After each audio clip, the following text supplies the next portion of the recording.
Salut les copines, salut les copains, bienvenue sur la chaîne YouTube de First Team Sport pour ce nouvel épisode de Bagarre Générale.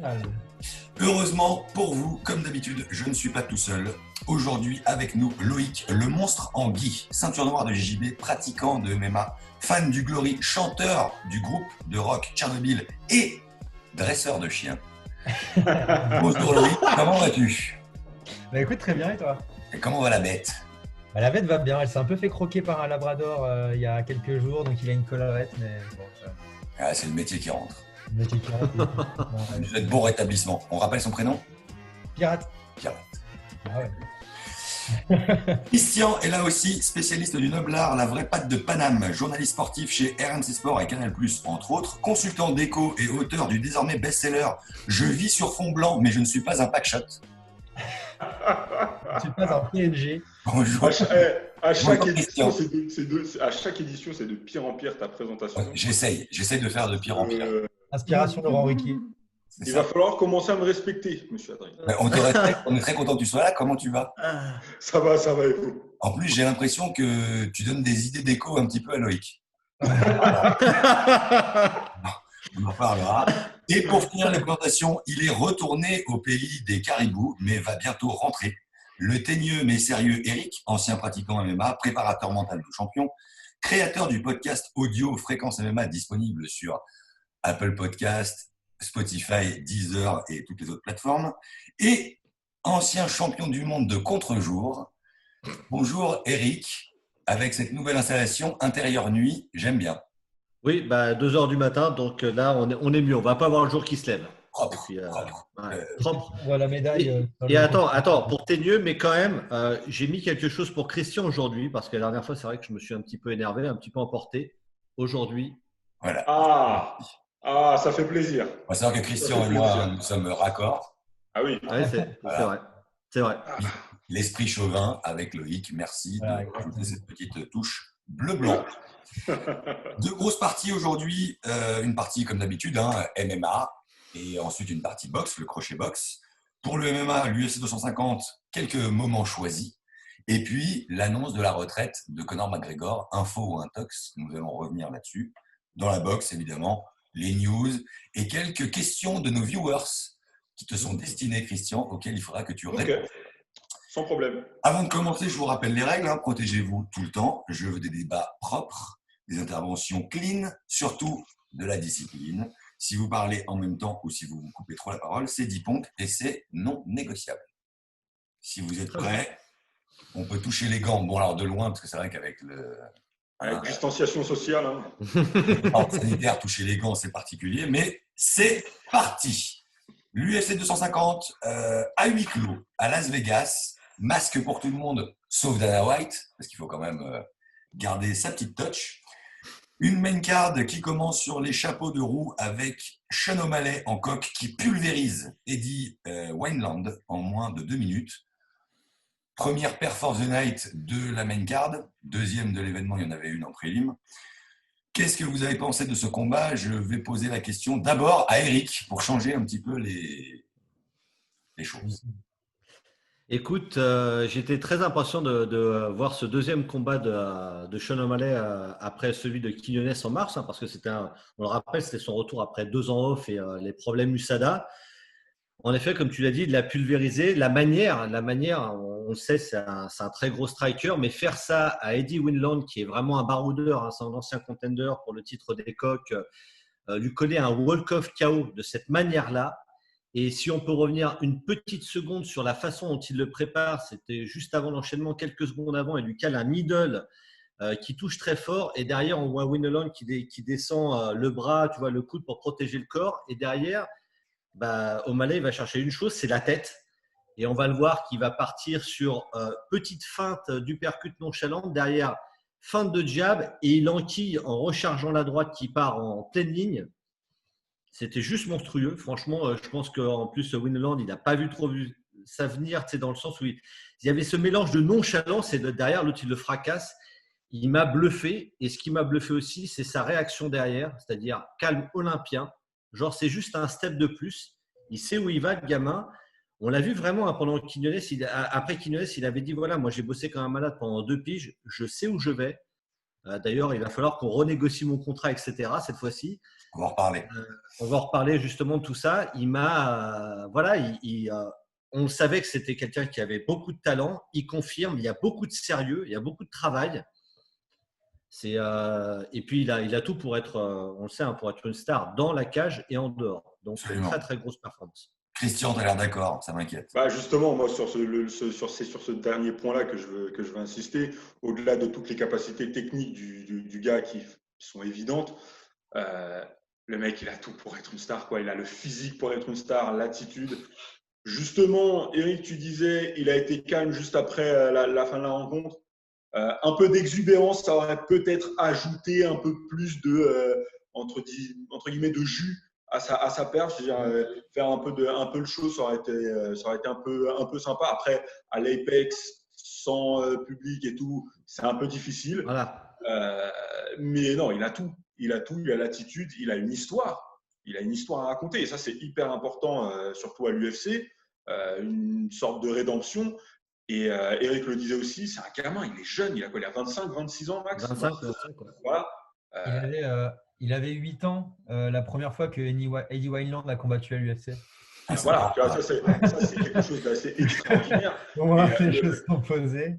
Le futur lui appartient et ça peut être. Alors, le seul petit bémol que je peux poser, c'est qu'il est dans la catégorie des coqs, qui est une catégorie certes chargée, il y a du monde, il y a du beau monde, mais ce n'est pas une catégorie qui attire beaucoup l'œil pour l'instant.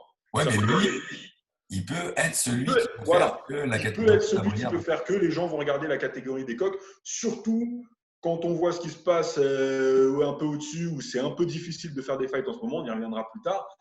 Ça peut vraiment être le catalyseur, le mec qui va attirer l'attention sur cette catégorie. Une petite Ce gabarit. C'est-à-dire gabarit. Bah, ce gabarit, 1m80 en coq, c'est quelqu'un que, en effet, quand tu parles de futur, Christian, on peut l'imaginer aussi faire la passerelle avec les plumes tranquillement dans l'avenir aussi. Oui, aussi. Tout va dépendre de… Niveau exubérance, je pense est-ce qu'il n'y a pas une petite confusion entre exubérance et trash talking? Parce que, en effet, il trash talk pas, ce Sean O'Malley, mais niveau exubérance, quand on voit sa coupe de cheveux, après, je sais que toi, Christian, tu es un spécialiste des coupes de cheveux. Oui, c'est important. Non, on voit ce style. Loïc, qu'est-ce que tu penses de cette coupe de cheveux, toi? Moi, j'aime bien le côté balle de tennis. Voilà, que nous offre Christian. Non, mais ça, c'est parce qu'il porte un polo coq sportif. Bien moulé le polo. Oui, c'est vrai. Mais bon, on a quand même ce côté exubérant, je trouve, avec Sean O'Malley, les coupes de cheveux, les couleurs de cheveux. Je trouve que ça va bien avec le contraste, c'est-à-dire qu'il arrive KO, pas de célébration, pas de grand pound, je suis là, j'ai fini mon boulot, next. Et puis il annonce dans la semaine, il parle, quoi, tu vois, il se vend bien, je trouve, tu vois. Après, en effet, pour lui, c'est un step, c'est vraiment, je m'exciterai quand ça sera le moment, quand on lui a dit, ouais, quand même, prendre Wineland, lui faire ça, c'était une étape importante. Non. Voilà. Un laconique, non. Voilà, c'est non. What's next pour O'Malley et puis pour alors moi je dis Wineland. Wineland, écoute, what next pour il a parlé d'un certain Cody Garbrandt dont on va parler tout à l'heure. Il pense pas que Garbrandt accepte le fight. Garbrandt n'aurait pas grand chose à gagner. Écoute, n'importe quoi au-dessus de lui, de toute façon, tranquillement, qu'on le fasse encore combattre, il est capable à ce rythme-là de combattre encore 2 fois dans l'année.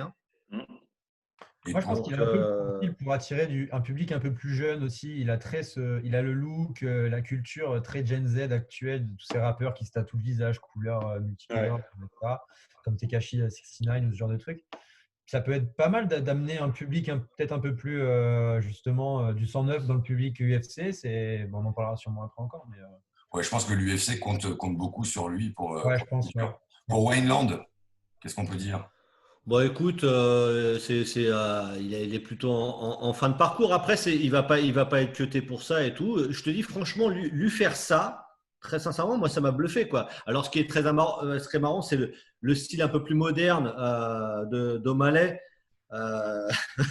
contre Eddie, qui est là un peu boxe, qui ressemble un petit peu à un combattant du début 19e, quoi, tu vois, dans sa estime, avec sa backhand comme ça. Mais écoute, c'est un supérieur, il n'a rien à prouver. Je pense que c'était un bon match-up pour. C'est le plus gros blaze qui prend quand même O'Malley. Oui. C'est son plus gros blaze, tu vois. Donc c'est bien. Et écoute, mais bluffant de lui faire ça comme ça. Franchement. Petite question à Eric, juste après, je te laisse enchaîner, Adrien. Est-ce que c'est trop tôt pour faire un O'Malley Sterling?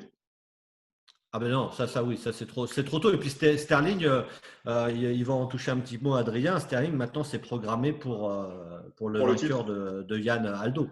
Okay. Il devrait d'ailleurs être à la place d'Aldo. Voilà. Après ce combat, on a eu la belle victoire de Neil Magny en welters contre Anthony Rocco Martin à la décision. Un bon petit retour pour Magny. Enfin, qui n'est pas vraiment un retour d'ailleurs, je dis n'importe quoi. Non, mais qui confirme Li Jingliang, ouais. Ensuite, on a eu donc Aljamain Sterling en coq qui se débarrasse de Cory Sandhagen en 1:30 pour la deuxième perf of the night de la main card. C'était propre. C'est monstrueux. Sandhagen est plus confiant, je trouve. Trop confiant. Non, mais attends, je sais qu'on ne va pas passer longtemps dessus, mais faire ça à Cory Sandhagen, classé 4, qui était sur 7 victoires de suite, il lui a mis une pression. La petite cage aussi a beaucoup aidé le style de Sterling, beaucoup plus que le style de Sandhagen, mais c'est monstrueux ce qu'il a fait, Sterling. Et on a un spécialiste du Jiu-Jitsu dans l'équipe. Son prof, c'est Matt Serra, le Jiu-Jitsu de Matt Serra. C'est un Jiu-Jitsu de MMA. Matt Serra, c'est un mec qui a commencé le Jiu-Jitsu à l'époque où l'UFC est arrivé aux États-Unis. Donc, c'est des mecs qui, dès le départ, sont un peu old school et n'ont pas vraiment fait du jiu-jitsu. C'est-à-dire qu'ils ont toujours fait du jiu-jitsu adapté au MMA et ça se ressent quand même dans la manière de combattre, notamment sur le… Alors, vous avez dû remarquer la manière qu'il a eu de prendre le dos de son adversaire et de le bloquer comme ça avec les jambes en triangle. Normalement, tu fais ça à un mec qui maîtrise bien, tu te fais péter le genou parce qu'il y a pas mal de contres. Là, en MMA, on n'en voit pas trop parce que tu peux frapper et tout, mais moi, personnellement, j'ai adoré. Là, c'était magnifique. Ouais. Incroyable performance. What's next pour M. Sterling, du coup? Le Aldo, le gagnant, il devrait être à la place d'Aldo, parce que José Aldo, c'est vraiment le cadeau du ciel. Donc, a priori, ce combat-là est pour le 11 juillet, Petr Yan contre José Aldo pour le titre vacant. Dana White a confirmé qu'il prendra le gagnant. Ok. Sandhagen, bon. Sandhagen, l'avenir reste pour lui, 28 ans. Sterling, tu vois, il en a 2 de plus. Il a connu aussi un peu de haut et de bas. C'est un très, très bon combattant. Il est intelligent, il est bien entouré. Il ne faut pas dormir dessus. Il va apprendre de tout ça. Il a une grosse team, Sandhagen. Il va apprendre. Moi, c'est ce que je trouvais un peu trop confiant. C'était par rapport à ça. Quand il est arrivé dans la cage, il a dit voilà, si on prend tous les gars de ma team, on enchaîne les victoires ces derniers temps, on a la bonne stratégie, etc. Bon, la preuve que non. Mais bon. Regarde qui sort avant. Il est sur 7 victoires de suite. Il pouvait avoir la confiance. Je pense que c'est un accident de parcours plus qu'autre chose. Ouais. On passe maintenant au co-main event de la soirée, à nouveau en coq, qui opposait Raphaël Assunção à Cody Garbrandt avec un magnifique buzzer beater. Le KO clutch de Garbrandt sur Assunção sur la cloche de la fin du deuxième round. Incroyable. Troisième perf of the night de la main card et quatrième et dernière de l'événement en entier. Qu'est-ce que vous en avez pensé? À toi la parole, Loïc.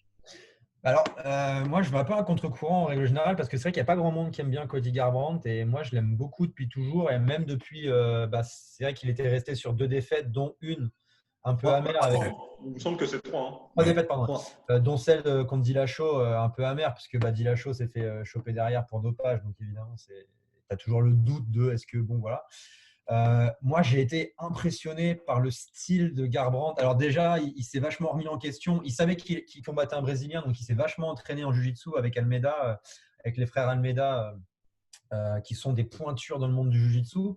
Mais j'ai adoré son style de combat. Il avait vraiment un style. On parlait tout à l'heure de style un peu moderne, etc. Et Garbrandt, là, je sais pas, vous avez vu les inside low kicks assez bas. Qui était incroyable et qui cassait la stabilité de Assunção pendant tout le combat. Assunção, j'ai l'impression qu'il a passé le combat à essayer de pouvoir répondre sans vraiment réussir parce qu'à chaque fois, il se faisait péter les appuis.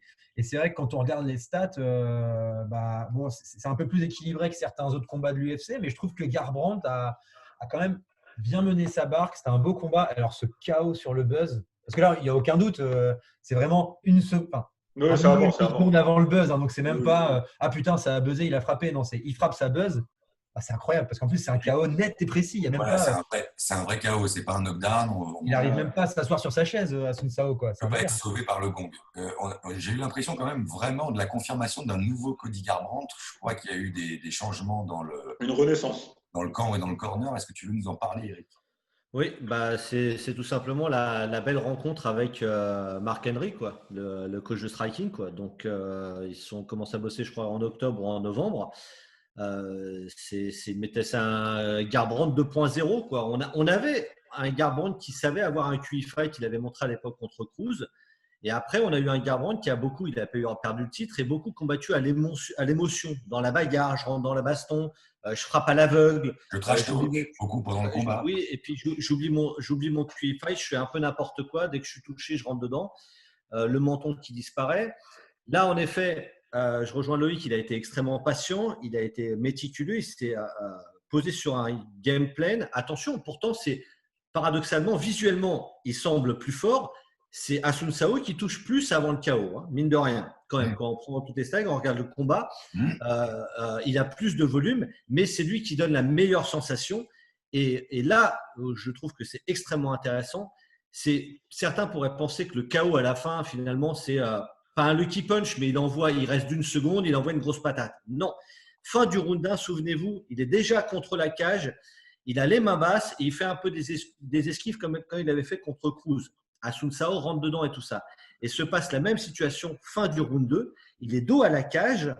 Là, sauf qu'il ne va pas bouger. Il a quand même les mains, les poings au niveau des cuisses, quoi. Il est quasiment accroupi.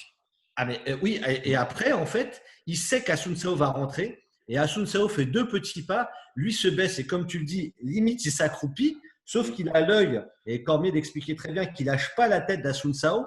Il sait qu'Asun Sao, il va rentrer sur son autre droite. C'est pour ça qu'il part avec son crochet droit. Et là, le télescopage, il est parce que l'autre, il la prend en contre. Hein. C'est le transfert de corps juste sur le point, mais c'est monstrueux. Mais c'est extrêmement intelligent. C'est tout sauf de la chatte. C'est travaillé depuis le round 1. C'est maestria. Moi, il m'a bluffé là-dessus. Et Dieu sait que j'ai été dur avec lui au niveau du QI fight avant. Là où je te rejoins, Eric, sur le fait que ce n'est pas de la chance, c'est qu'au moment de l'avertisseur sonore des 10 secondes, on sent il est conscient qu'il y a l'avertisseur sonore des 10 secondes. Ce n'est pas le cas de tous les fighters à chaque fois parce que voilà, il y a beaucoup de choses à penser dans la cage. Et il a totalement conscience du timing. Il sait qu'il reste 10 secondes et il met en place ce que tu viens d'expliquer. Parce qu'au round d'avant, justement, il l'a testé, il a vu que ça mordait. Et effectivement, vraiment, mais à la seconde près, il lance son crochet du droit. Et c'est comme disait Adrien dans son lancement, c'est buzzer beater, quoi. Buzzer beater à la LeBron James, Adrien. Qui ça? Je ne sais pas qui c'est. Pardon. Désolé. Parce que moi, quand buzzer beater, je pense à d'autres mecs. Mais, Ok. Pourquoi pas les petits jeunes? Oui. Pourquoi pas? Même question que pour les autres. What's next pour Garbrandt, d'abord? Garbrandt, là, il va prendre la place d'Asun Sao, je pense. Les classements sont pas là, je les regarde, les classements n'ont pas été mis à jour, mais Asun Sao était 5. Donc, lui était 9 avant, donc je pense qu'il va prendre sa place. Il revient dans la course, tout simplement. Alors, pas tout de suite là pour le titre, mais il revient dans les futurs contenders. S'il reste sur ce sérieux-là, sur le travail, je pense qu'il a élaboré avec… Alors, attention, il n'a pas quitté la team Alpha Male. Hein. Il s'est rajouté un coach supplémentaire. Écoute, il revient dans la… C'est un mec, comme l'a dit Loïc, hein, talentueux. C'est une des plus grosses frappes, toutes catégories confondues. Rapide. Écoute, une vitesse. Et là, il était affûté comme une lame, hein, physiquement. Ouais, il était rapide dans tout le combat. Là, il revient dans la course, pas tout de suite là, mais clairement, tu vois, par exemple, je sais pas, moi, je serais curieux de le voir contre un Sandayen. Le O'Malley, j'y crois pas trop parce que vraiment, comme disait O'Malley, s'il bat O'Malley, on va dire c'est normal parce qu'O'Malley il monte et c'est une jeune star. Est-ce que c'est un win-win? Pas trop sûr, mais pas tout de suite peut-être. Je suis très content de le revoir comme ça et ça nous donne, comme tu l'as dit tout à l'heure, quand on reprend tous les combats coqs qu'on a eu dans la soirée, mais cette catégorie-là, elle est. Je pense que l'UFC veut se garder ce combat aussi sous le coup de Garbrandt O'Malley parce qu'on a 2 fortes têtes médiatiques. Ouais. Ça va être un mini super fight quand même, ce combat-là. Donc, ils vont laisser, je pense, sans doute Garbrandt remonter à son meilleur niveau, même si à mon avis, il n'en est pas loin. Laisser terminer O'Malley sa belle ascension et ensuite faire un gros fight. On a des ce serait un fight qui serait un très bon co-main event d'une grosse affiche sur la prochaine UFC. Et un tout petit truc, n'oublions pas Cruz qui est toujours là. Dominick Cruz est toujours là. Oui, c'est vrai. Et justement, on n'a pas des news de Dillashaw, il ne reviendrait pas. Si, il n'en a pas l'année prochaine, il revient l'année prochaine et il en a parlé, Garbrandt, mais il va combattre d'ici là quand même. Mais de toute façon, là, je pense qu'il n'est pas en honneur d'imposer quoi que ce soit quand tu ressors de 2 ans. Ça va être compliqué, oui. C'est sûr. Pour Assunção, un petit coup d'arrêt, mais ça empêche d'aller plus haut quand même. Je pense, hein. C'est dur pour Assunção parce que c'est un gars quand même qui a eu à une époque a fait un run pas possible et il n'a jamais eu sa chance au titre, un peu à l'instar d'Anthony Ferguson. Là, c'était vraiment Garbrandt, c'était la dernière chance pour lui de pouvoir espérer un jour avoir une chance au titre. Là, il y a tellement de monde au coq. Je crois qu'il a déjà 37 piges. Attention, c'est un combattant solide, hein, il n'y a pas de problème. Ça reste un beau gatekeeper. Quand tu passes à Assunção, ça montre quelque chose. Oui. Mais par contre, la ceinture, non, c'était la dernière chance, je pense. Ok. Et puis le main event, la GOAT Amanda Nunes s'est imposée à la décision, sans surprise ni suspense, face à une Felicia Spencer que j'ai trouvée assez courageuse et assez solide, mine de rien. Qu'est-ce que vous en avez pensé, vous ? Je peux commencer ? Allez, vas-y. Moi, je pense que quand on utilise le champ lexical de courage, de solide, de valeureux, etc., pour un fighter ou une fighteuse, c'est pas bon signe. Effectivement, on ne peut rien lui enlever à Felicia Spencer. Elle a été courageuse, solide, elle a tenu, mais ça va être sa seule fierté sur ce combat-là. Sa seule fierté, c'est d'avoir tenu les 5 rounds face à Amanda Nunes. Ce qui est quelque chose d'énorme. Et ça m'amène à développer un autre point, c'est que si tenir les 5 rounds face à une fighteuse, aussi grande soit-elle, c'est ta plus grande fierté, que dire de cette fighteuse-là ? Comment on fait ? Concrètement, moi, mon questionnement après ce combat-là, c'était Amanda Nunes. Comment on fait ? Parce que moi, j'adore la voir combattre. Franchement, c'était encore hyper impressionnant ce que j'ai vu dans la nuit de samedi à dimanche. Mais tu as envie de la voir un peu challenger, tu vois. Alors, c'est pas de sa faute, elle domine, elle est super forte. Et moi, j'adore les personnes, les combattants qui excellent dans leur discipline, qui sont au-dessus du lot. Et je pense qu'on est tous là, tous les 4, pardon. On a. Il est où ? Il est là, le chat. Il est là. On a tous envie de la voir challenger, on est d'accord ? Écoute, moi j'ai envie de te poser la question d'une autre manière. C'est la GOAT. Si on compare au niveau masculin, le GOAT, c'est John Jones. Ouais. Alors, tu as envie de voir des combats où Nunes est un peu plus mise en danger, comme on a pu voir un Jones un peu plus mis en danger contre un Gustafsson, par exemple. Ou un Reyes. Ouais. Ça, je peux te comprendre. Le problème, c'est que Nunes, elle a évité personne. C'est vrai, on ne peut rien lui reprocher. Elle a battu tout le monde. On ne peut absolument rien lui reprocher. Et pour revenir sur ton argument du début, tenir 5 rounds contre Amanda Nunes, c'est pas donné à tout le monde. Mais évidemment, c'est pour ça que je dis que ça peut être une fierté pour elle. Ça doit être une fierté. Mais elle casse son sport, quoi. Nunes. Ah non, mais... à mon sens, oui. Mais non, elle tire vers le haut parce que la nouvelle. Non, vas-y Loïc, j'y vais après. Oui, non, pour moi, elle ne casse pas le sport. Au contraire, elle le tire vers le haut parce que la nouvelle génération de gamines qui vont commencer à faire du MMA, elles vont regarder une combattante comme Nunes et elles vont se dire, putain, c'est incroyable, tu peux être complet, quoi. Parce que si tu reviens à pas si longtemps que ça en arrière, les modèles féminins que tu avais, c'était Gina Carano, parce qu'elle était belle, mais finalement, en tant que fighter, elle n'était pas si ouf. Tu avais Ronda Rousey qui était juste une très, très bonne grappleuse, / judoka surtout, mais qui au final, debout, a prouvé qu'elle ne valait pas grand-chose. Tu avais Cyborg qui était un monstre bulldozer en pied-point, mais qui sur les autres opposantes du fight n'était pas si ouf que ça. Et là, tu as Amanda Nunes qui pour la première fois arrive et dit une combattante de MMA, c'est ça. Et moi, je trouve ça vraiment bien et c'est bien d'avoir enfin une vraie goth féminine, une nana qui est imbattable. Et ça prouve que c'est possible, quoi. Je suis d'accord avec toi sur le côté sportif, mais est-ce qu'elle ne fait pas un petit peu de mal au sport et à l'UFC d'un point de vue marketing? C'est-à-dire qu'aujourd'hui, tu vois un combat avec elle, on a eu quelques têtes où il y a eu du suspense. On a eu Rousset, Cyborg et Holm. Voilà, où là, on se disait, en face, il y a quelque chose. Là, je sais qu'Eric… Shevchenko.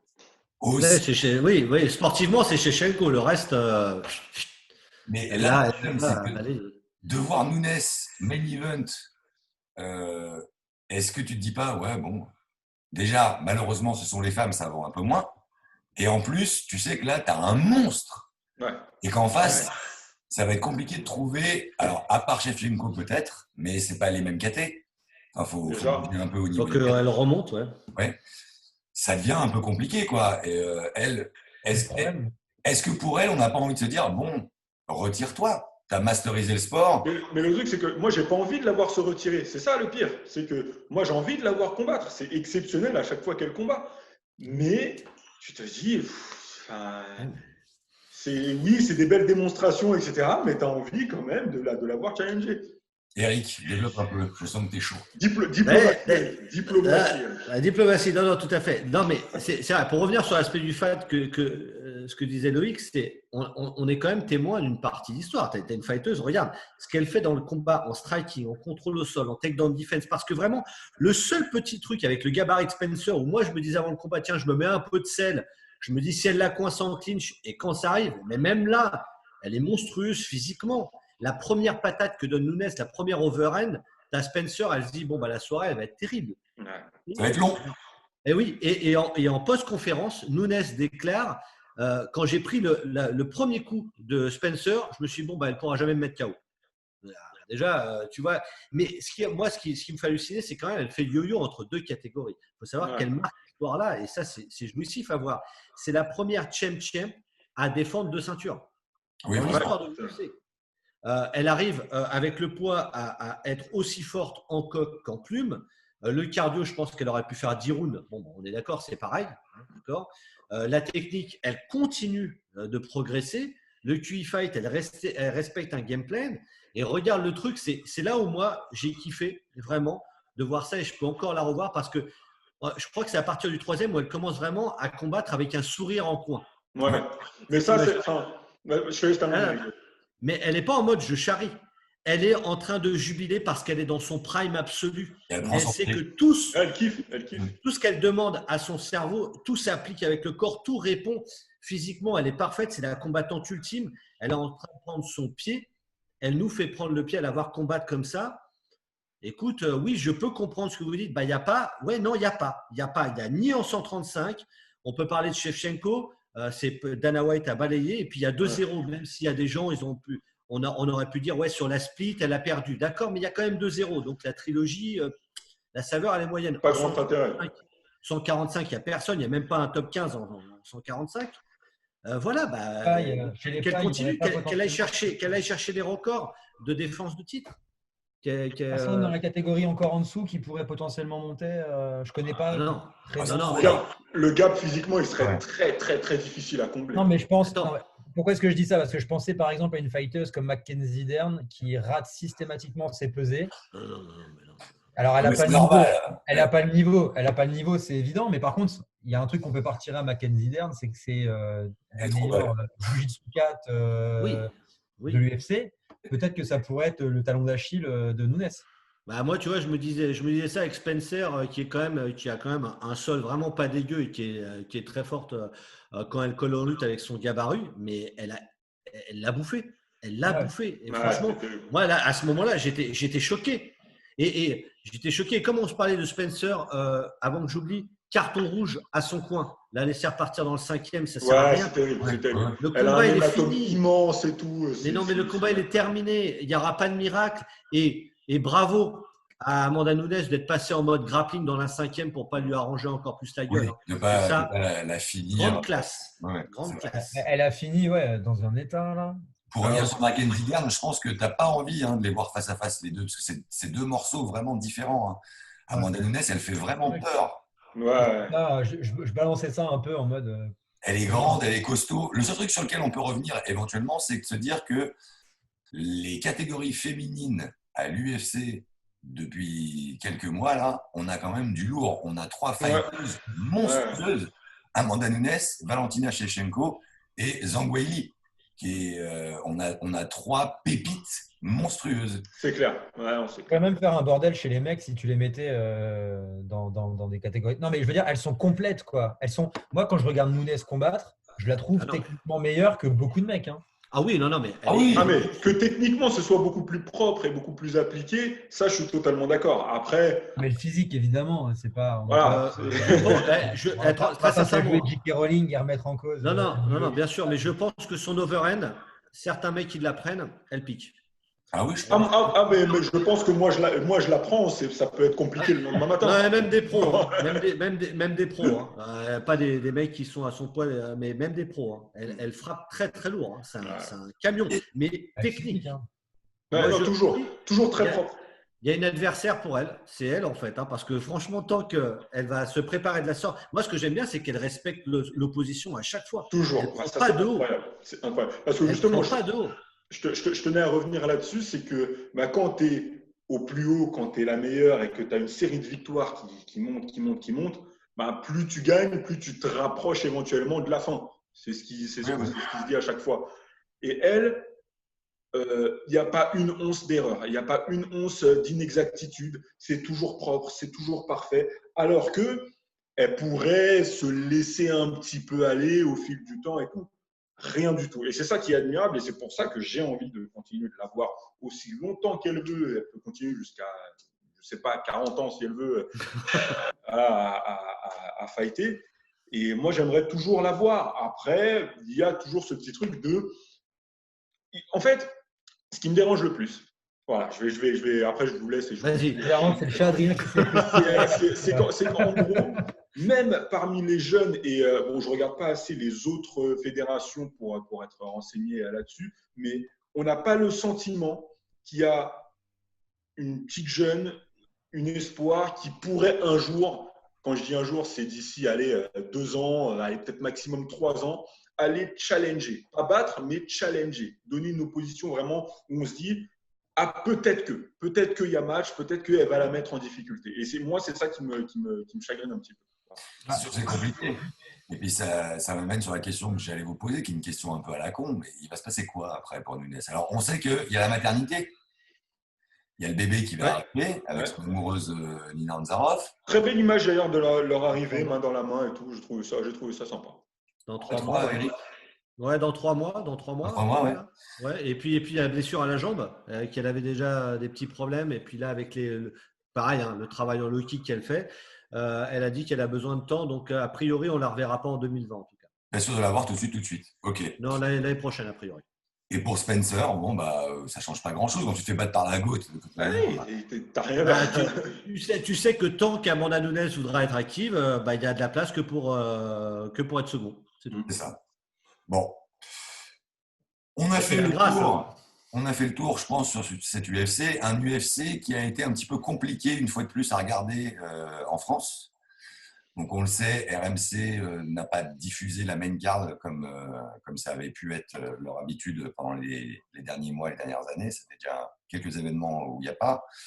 Il faut être sur le Fight Pass maintenant, mais cette fois-ci, la main card n'était pas directement accessible sur le Fight Pass. Il fallait repayer, fallait remettre une petite pièce. Est-ce qu'on sait ce qui va se passer un petit peu sur la diffusion de l'UFC en France dans les prochains temps? RMC semble être sur la touche, ça n'a pas l'air de s'arranger. Il y a un vieux loup de mer, c'est Canal+. Alors, est-ce que l'UFC va débarquer sur Canal+, ailleurs, ou est-ce qu'on va rester sur le Fight Pass? Moi, j'aimerais bien que ça débarque sur Canal+, parce que historiquement parlant, c'est la première chaîne à avoir investi dans le lapsus. Dresseur de chien, normal. La première chaîne à avoir investi un peu dans ces sports, sports de combat. Ils ont investi beaucoup dans la boxe thaï à l'époque où c'était très très mal vu. Ils y sont restés malgré qu'ils soient dénigrés. Ils sont quand même archi en place dans la boxe traditionnelle. Moi, le MMA, ça me plairait bien de le voir sur Canal+. Et l'avantage, c'est vrai qu'on en parlait en off, c'est que Canal+, c'est accessible sur toutes les boxes. Ce qui n'était pas le cas de RMC. On en parlait. Moi, je suis chez Orange. J'avais pas accès à RMC. C'était tout un micmac. Je devais me connecter avec mon ordinateur, etc.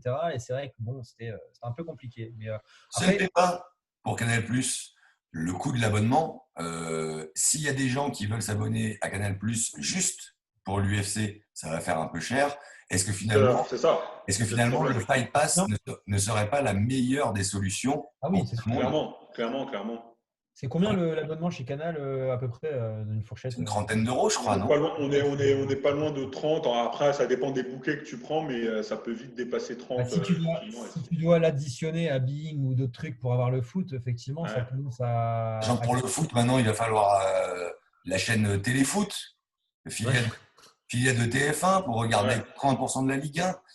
C'est vrai que ça va commencer à faire beaucoup. Et donc, au final, est-ce que le mieux pour l'UFC, c'est pas de rester sur leur formule Fight Pass, 10 balles par mois, où en gros, on a tout. C'est-à-dire que ce que tu disais, Loïc, en off, on n'a pas eu la main card en direct sur le Fight Pass, mais dès le lendemain, c'était en replay. Moi, je l'ai regardé en replay. Alors, lundi, parce que dimanche, j'étais sur la route. Mais donc, lundi, en tout cas, c'était dispo gratuitement. Enfin, donc, j'avais pensé, du coup, c'était le cas pour tout. Mais, pour l'avoir en direct, je crois qu'il fallait rajouter 10 balles, non? Un truc dans le genre là. Je crois que c'était 9. En France, c'était à 9,99, un truc comme ça. 9 balles, ça reste le prix d'un cocktail à Paris. Donc, moi, potentiellement, je me fous avec mes potes chez moi, un pack de bière, des chips, 9 balles. Monsieur boit des cocktails. Vu effectivement. Moi, je peux de la bière, mais… Moi, je pense sincèrement qu'il faut que le fan de MMA, ou même ceux qui commencent à se mettre un petit peu au MMA et qui voudraient découvrir vraiment de manière plus large, il faut vraiment adopter ce réflexe du Fight Pass. Parce que c'est le truc le plus simple, ça coûte pas si cher que ça au final. Pour le contenu. Si vraiment on veut s'investir dedans et vraiment découvrir, 9,99, donc 10 euros par mois. Oui, c'est un budget, mais si c'est vraiment quelque chose qu'on veut explorer, il faut. C'est indispensable. Je pense que c'est le réflexe à adopter. Éventuellement, ça arrive sur Canal+ et tout. Ce que moi, très personnellement, je souhaite, puisque ça compléterait tout l'arsenal de sports de combat que Canal+ diffuse déjà actuellement. Et ce serait une suite logique, à mon sens. Mais c'est vrai que pour revenir sur le Fight Pass, pour ceux qui ne connaissent pas, moi, je m'y suis vraiment abonné pour pouvoir regarder les combats de l'UFC. Mais c'est vraiment le Netflix des sports de combat. Alors déjà, il y a du grappling, il y a du jiu-jitsu, il y a du MMA. Quand je dis grappling, jiu-jitsu, c'est les très grosses compétitions. Alors pas les championnats du monde parce que c'est réservé à Flow Grappling, mais c'est quand même des très belles compétitions sur des formats qui, moi, me plaisent plus. C'est-à-dire pas de points, soumission obligatoire, etc. Vous avez Glory, vous avez tous les Pride, vous avez tous les UFC, Arrest, il y a tous les documentaires sur les fighters, il y a tous les ultimate fighters. Franchement, c'est limite mieux que Netflix si tu aimes bien le sport. Ah ouais, en effet, c'est une bibliothèque indispensable. Et en plus, si tu le prends à l'année, ça te revient, je crois, à même 8 balles par mois à l'année. Quand tu prends la formule à l'année. Après, je t'avoue très sincèrement, Adrien, que j'ai du mal à voir le MMA, surtout, enfin l'UFC plus particulièrement, ne pas atterrir quand même sur un groupe français. Ça me paraît… c'est un gros enjeu. J'ai du mal à… On reviendra dessus parce que c'est vrai que les finances et l'UFC en ce moment, c'est un vrai point d'interrogation. Donc, ça peut être aussi cohérent justement qu'ils gardent toutes les entrées d'argent pour eux. À savoir que si jamais ils vendent leurs droits à une chaîne, à un diffuseur français, on va avoir une indemnité flat. Si jamais ils font des gros événements, ils peuvent booster un peu les pay-per-view en France aussi. Alors, les pay-per-view sont moins chers en France parce qu'ils sont à des heures pas possibles. Voilà, c'est ça. Un petit 10 balles de plus par-ci par-là. Peut-être qu'il faudrait avoir les les quantités de connexions, combien il y a de personnes qui le regardent en live, ça, c'est pas trop. On sort de l'UFC 250, on reste dans le MMA et on reste à l'UFC. La semaine dernière, Conor McGregor annonce sa retraite une fois de plus, parce que c'est pas la première fois. Cette fois-ci, on est dans un contexte un petit peu particulier. Eric, peux-tu nous éclairer sur cette histoire, info ou intox, la retraite de Conor McGregor? Ouais, juste un tout petit point d'histoire que tu as entamé. En effet, la première, c'est en 2016. Juste se souvenir que c'était à l'époque pour la revanche de Ned Diaz. Il voulait que ça soit l'UFC 200. Merci pour le fromage. C'est ça. Hein? Merci pour le fromage. Ouais, c'est ça. Et il lui demande en gros de venir à Las Vegas pour une conférence de presse. Lui, il est en camp intensif, il veut pas. L'UFC le dégage de la carte et du coup, il annonce la retraite pression. On sait qu'après, le combat se fait au mois d'août. Et la deuxième fois, c'était en mai 2019, donc l'année dernière. Plus sportivement, gros, plusieurs mois après la défaite de Khabib, on voit que la revanche va pas se profiler. Il y a les affaires extérieures, on se souvient de l'enquête pour agression sexuelle, etc. Bon, c'est un gros bordel. Retraite. Aujourd'hui, en effet, le son de cloche est un peu différent. On n'est pas sur on n'est pas sur une pression financière comme on va parler des autres cas tout à l'heure. On est sur la pression d'un gars en gros qui voulait combattre là, qui a demandé des combats.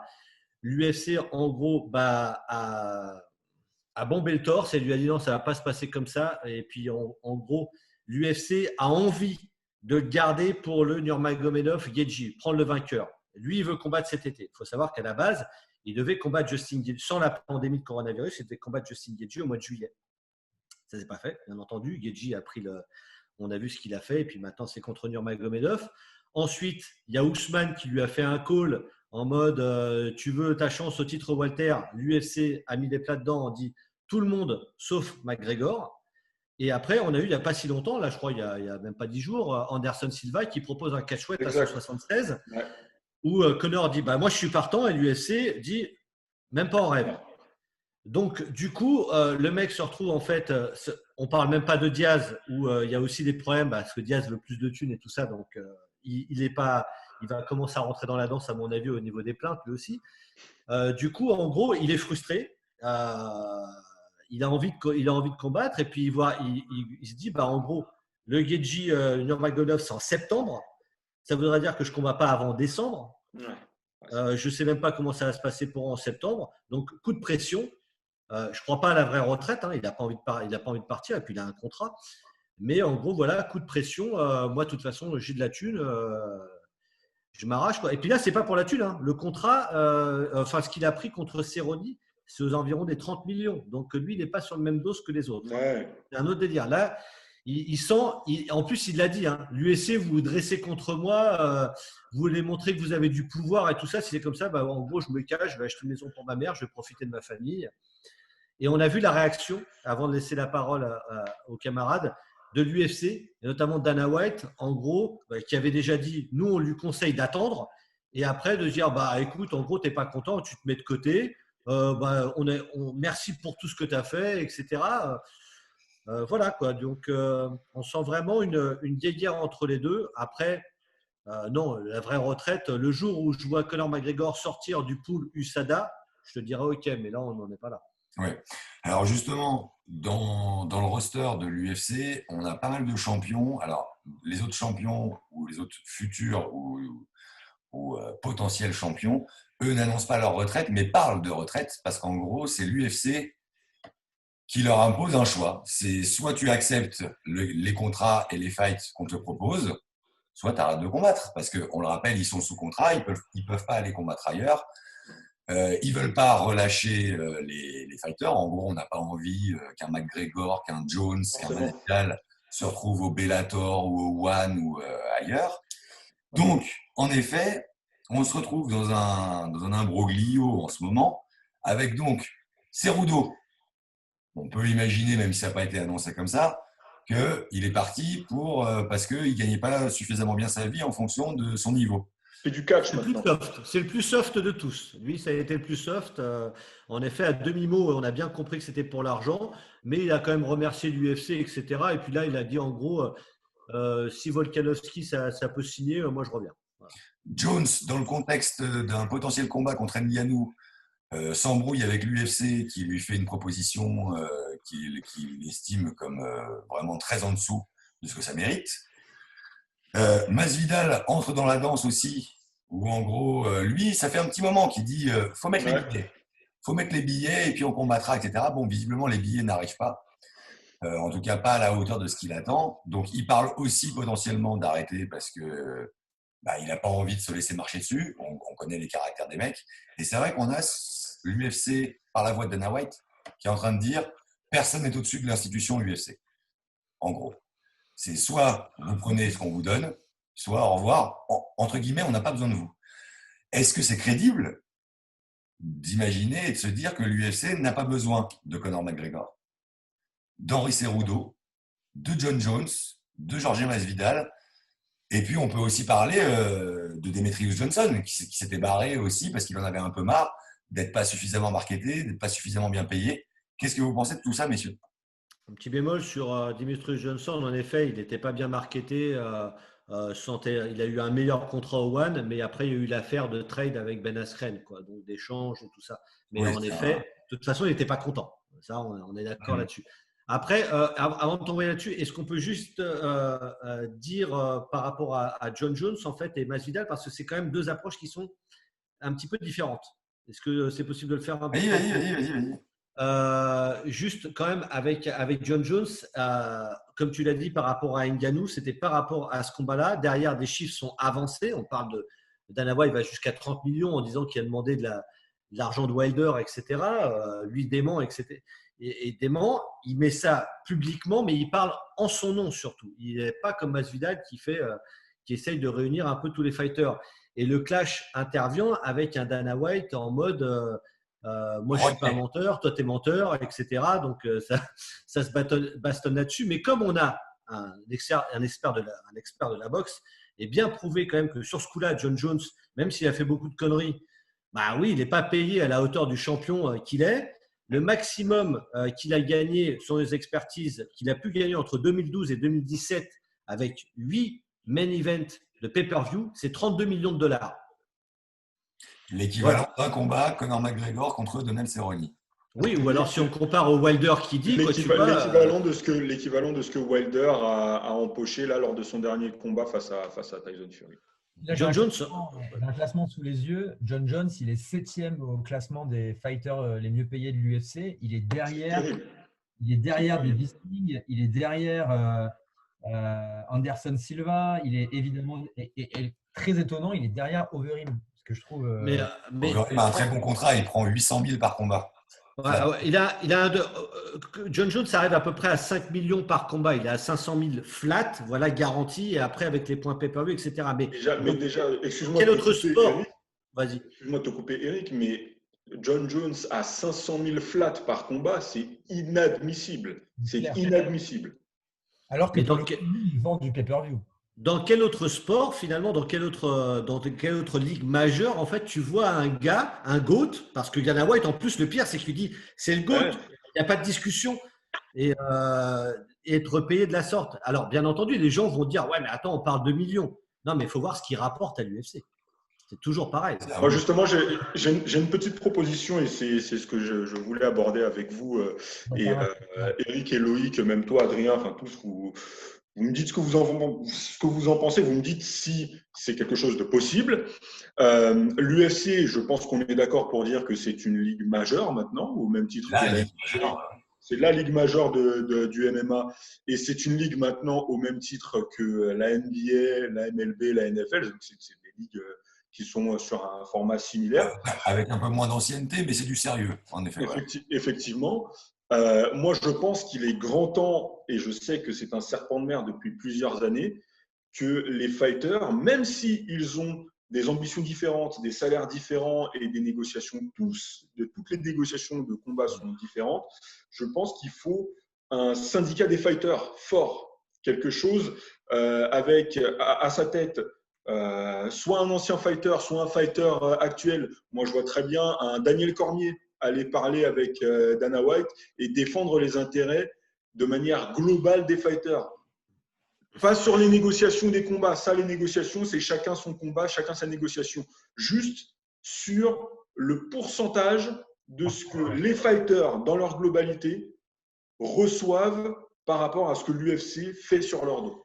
Voilà. Alors, je vais ajouter juste une petite info. Voilà. Et ma question, c'est est-ce que c'est possible? Est-ce que ça existe déjà? Est-ce que ça a déjà été tenté? Voilà. Je pense que Eric et Loïc répondront là-dessus. Juste pour revenir sur ce que tu viens de dire, la proportion de l'argent généré qui revient aux fighters, en général, selon nos observations, NBA, NFL, NHL, etc., tu as à peu près 40%, 50% du chiffre d'affaires qui est alloué aux sportifs. À l'UFC, on est en dessous de 20%. Ouais. Entre 12 et 18, en fonction des fighters. L'histoire du syndicat, Eric va pouvoir nous en parler. Je crois que un certain GSP s'était beaucoup intéressé à la question fut un temps. Ça n'a pas transformé. Non, il y a eu plusieurs tentatives et en effet, la dernière en date, on peut s'en souvenir, c'était en 2016, ça s'appelait la MMA AA. Voilà, et c'était en effet, il y avait GSP, il y avait Velasquez, il y avait Cerrone, il y avait Dillashaw, il y avait Kennedy, il y avait et puis c'est l'ancien boss du Bellator qui chapeautait tout ça, Björn Remney. Et en effet, JSP à l'époque était déjà en mode on est solidaire, il y a du monde derrière, il y a encore pas mal de gars anonymes. Et la base, c'était déjà d'essayer de faire en sorte que les fighters puissent toucher 50% des revenus de l'UFC. Déjà en 2016, tu vois. Et en fait, la phrase, je m'en souviens très bien, c'était c'est le moment de bien faire les choses tous ensemble. L'UFC a mis un petit coup de pression. 2 ou 3 semaines après, Cerrone, il a sauté. Velasquez, il a sauté. Le truc est parti, ça n'a pas tenu. Voilà, le problème, c'est les intérêts personnels. On revient à la même chose aujourd'hui. Et c'est ce qui se passe là, c'est que ça tire un peu dans tous les sens. On n'a pas vraiment… Il y a John Jones qui, maintenant, commence à dire si je peux faire ça pour que les futures générations de fighters qui arrivent puissent mieux négocier, tant mieux. Mais à la base, il prêche pour sa paroisse. C'est Rondo, de tel machin. Là, il n'y a que Masvidal. C'est Masvidal qui, là, il fait toutes les popotes médiatiques. Il balance les chiffres. Il est en train de chier sur l'UFC. Et l'UFC est vraiment emmerdé parce qu'en termes d'image pour ESPN, c'est pas bon du tout. Il passe partout. Il est en train, tout le monde se rencontre parce que excusez-moi, je mélange, mais c'est juste que pourquoi il y a des gens qui se disent pourquoi ils l'ont pas fait avant. Alors il y a eu cette tentative de syndicat, mais c'est surtout qu'aujourd'hui des chiffres sortent. Beaucoup de chiffres ont été cachés. Et aujourd'hui, les fighters se rendent compte de ce que fait l'UFC et de ce qui leur revient. Et quand Masvidal, c'est moi, je gagne rien sur tel ticket dans la salle, je gagne rien sur le hot dog là, rien là. Et l'UFC n'arrête pas de dire on fait de plus en plus de chiffres, on fait de plus en plus d'argent. Ouais, c'est ça. Moi, je gagne pas. Et lui, il est parti en mode bâton de syndicat. Donc, je ne sais pas où ça va se terminer avec lui, mais il est chaud. En termes de contexte, Loïc, ce sera à toi juste après. Tout ça fait suite aussi à une information judiciaire, voire un procès où beaucoup de choses sont sorties justement au niveau de la redistribution des gains de l'UFC, où il y avait des clauses très très bizarres, voire très abusives dans les contrats. Il y avait des primes très spéciales sur certains fighters qui visiblement étaient chouchoutés par l'UFC. Il y avait aussi un gros problème de trust par rapport aux autres ligues, où en gros, le fait de ne pas bien payer les fighters et en même temps de les bloquer, bah là, ça crée un vrai problème. Ouais, c'est clair. Et puis un problème aussi de monopole et de concurrence. Aujourd'hui, même s'il n'y a pas de syndicat, on a l'impression que tout le monde est animé de la même envie, qu'il faut niveler ses salaires, parce qu'évidemment, là, en plus, on ne parle que de stars qui touchent des millions, mais pas suffisamment de millions par rapport à ce qu'ils génèrent. Mais il ne faut pas oublier les 3/4 des fighters et fighteuses de l'UFC qui touchent 10 000 balles par combat. C'est ça, c'est ça. Et je pense que c'est surtout pour eux qu'il faut… Les mecs qui font les fight night, etc., c'est très compliqué pour eux. Parce que le problème, justement, moi, c'est exactement ce dont je voulais parler. Parce que quand tu t'entraînes en MMA aujourd'hui en France ou ailleurs, tes potes avec qui tu t'entraînes, même ceux qui combattent à l'UFC, ce n'est pas John Jones, ce n'est pas Cormier, etc. Donc, toi, tu sais ce qu'eux vivent au quotidien et combien ils sont payés par rapport à l'investissement que ça représente dans leur vie. Parce que aujourd'hui, si tu es combattant à l'UFC, je parle d'une petite carte, des prélims, que l'UFC te propose 2 combats par an max, tu n'as pas de quoi pouvoir t'entraîner tous les jours, nourrir ta famille, avoir une voiture, acheter une maison, bref. Donc, ça veut dire que tu sacrifies clairement ta vie.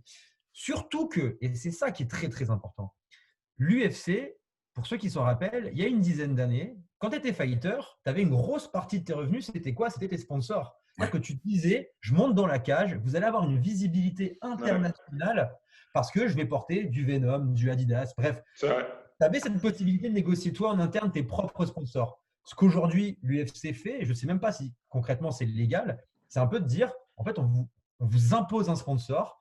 Alors maintenant, Reebok paye les fighters, ce qui n'était pas le cas au début. Au début du contrat, c'était obligé de porter du Reebok et les mecs, ils n'étaient même pas payés par Reebok parce que c'était Reebok qui payait l'UFC. Donc là, depuis, Reebok a été imposé de payer une prime à chaque fighter parce qu'il porte du Reebok, donc c'est du sponsoring. Mais il y a aussi cette partie-là, quoi. Et c'est pas propre à l'UFC, j'ai envie de dire, parce que c'est une problématique qui se retrouve dans pas mal de fédérations, même en France. Alors, je vais pas citer de nom parce que c'est vrai que voilà. Mais moi, j'ai des potes qui étaient combattants il y a une dizaine d'années dans des organisations de pancrace et ils me disaient, mec, je suis payé 500 balles. Regarde le nombre de places qu'il y a dans la salle, tu regardes le prix du billet, tu regardes le nombre de combattants, c'est pas normal, tu vois. Et c'est d'autant plus pas normal qu'on parle de gars qui s'entraînaient tout autant que des John Jones pour au final aller combattre et gagner 500 balles, ce qui ne rembourse même pas une blessure si tu te fais mal, quoi, tu vois. Donc, ce système de syndicat, comme tu parlais, Christian, c'est important. C'est important pour les gros, oui, parce qu'en termes d'image… Mais surtout pour les petits. Mais c'est surtout pour les petits. Et j'ai envie de dire… C'est essentiel à mon sens. L'UFC a intérêt à mieux payer ses fighters parce que c'est dans l'intérêt du sport. Le foot, aujourd'hui, il est sur une zone stratosphérique parce que aussi les joueurs ils gagnent des millions et que ça génère des millions. Mais tant que l'UFC dira non, c'est nous qui gardons tout, et je sais de quoi je parle parce que moi, je bosse pour une boîte qui est sponsor de l'UFC et quand je vois les retours qu'on a par rapport à ce qu'on paye, il n'y a aucune autre organisation qui te chie dans les mains comme l'UFC fait. Franchement, c'est… Carrément. Il te file des contrats, tu es là, tu te dis, en fait… moi, je gagne quoi là-dedans? Parce que là, vous cassez tout, quoi. Et c'est vrai que, par exemple, moi qui bosse avec le Glory aussi, ça n'a rien à voir. C'est une toute autre chose. Et je pense que les autres organisations, si on ne veut pas que le MMA devienne comme la boxe thaï, c'est-à-dire un peu un sport de banlieue, un sport qui est regardé tard le soir sur Canal+, après minuit, etc., il faut que tout le monde s'y mette. Ça passe par les grosses organes. Moi, je pense justement que voilà, le MMA a passé ce stade-là et que l'étape suivante, et là je parle strictement de l'UFC, et même quand le MMA fera ses premiers événements en France et tout, je pense qu'un syndicat des fighters, c'est essentiel. C'est essentiel. Oui. Moi, je pense, très sincèrement, je ne vois pas comment tout Dana White qu'il est, tout backupé par Disney, ESPN, tout ça, par les gros mastodontes derrière lui, je pense que si face à lui, il a John Jones qui débarque, Masvidal et McGregor en même temps qui lui disent écoute, Pépère, comme ça, ça va pas.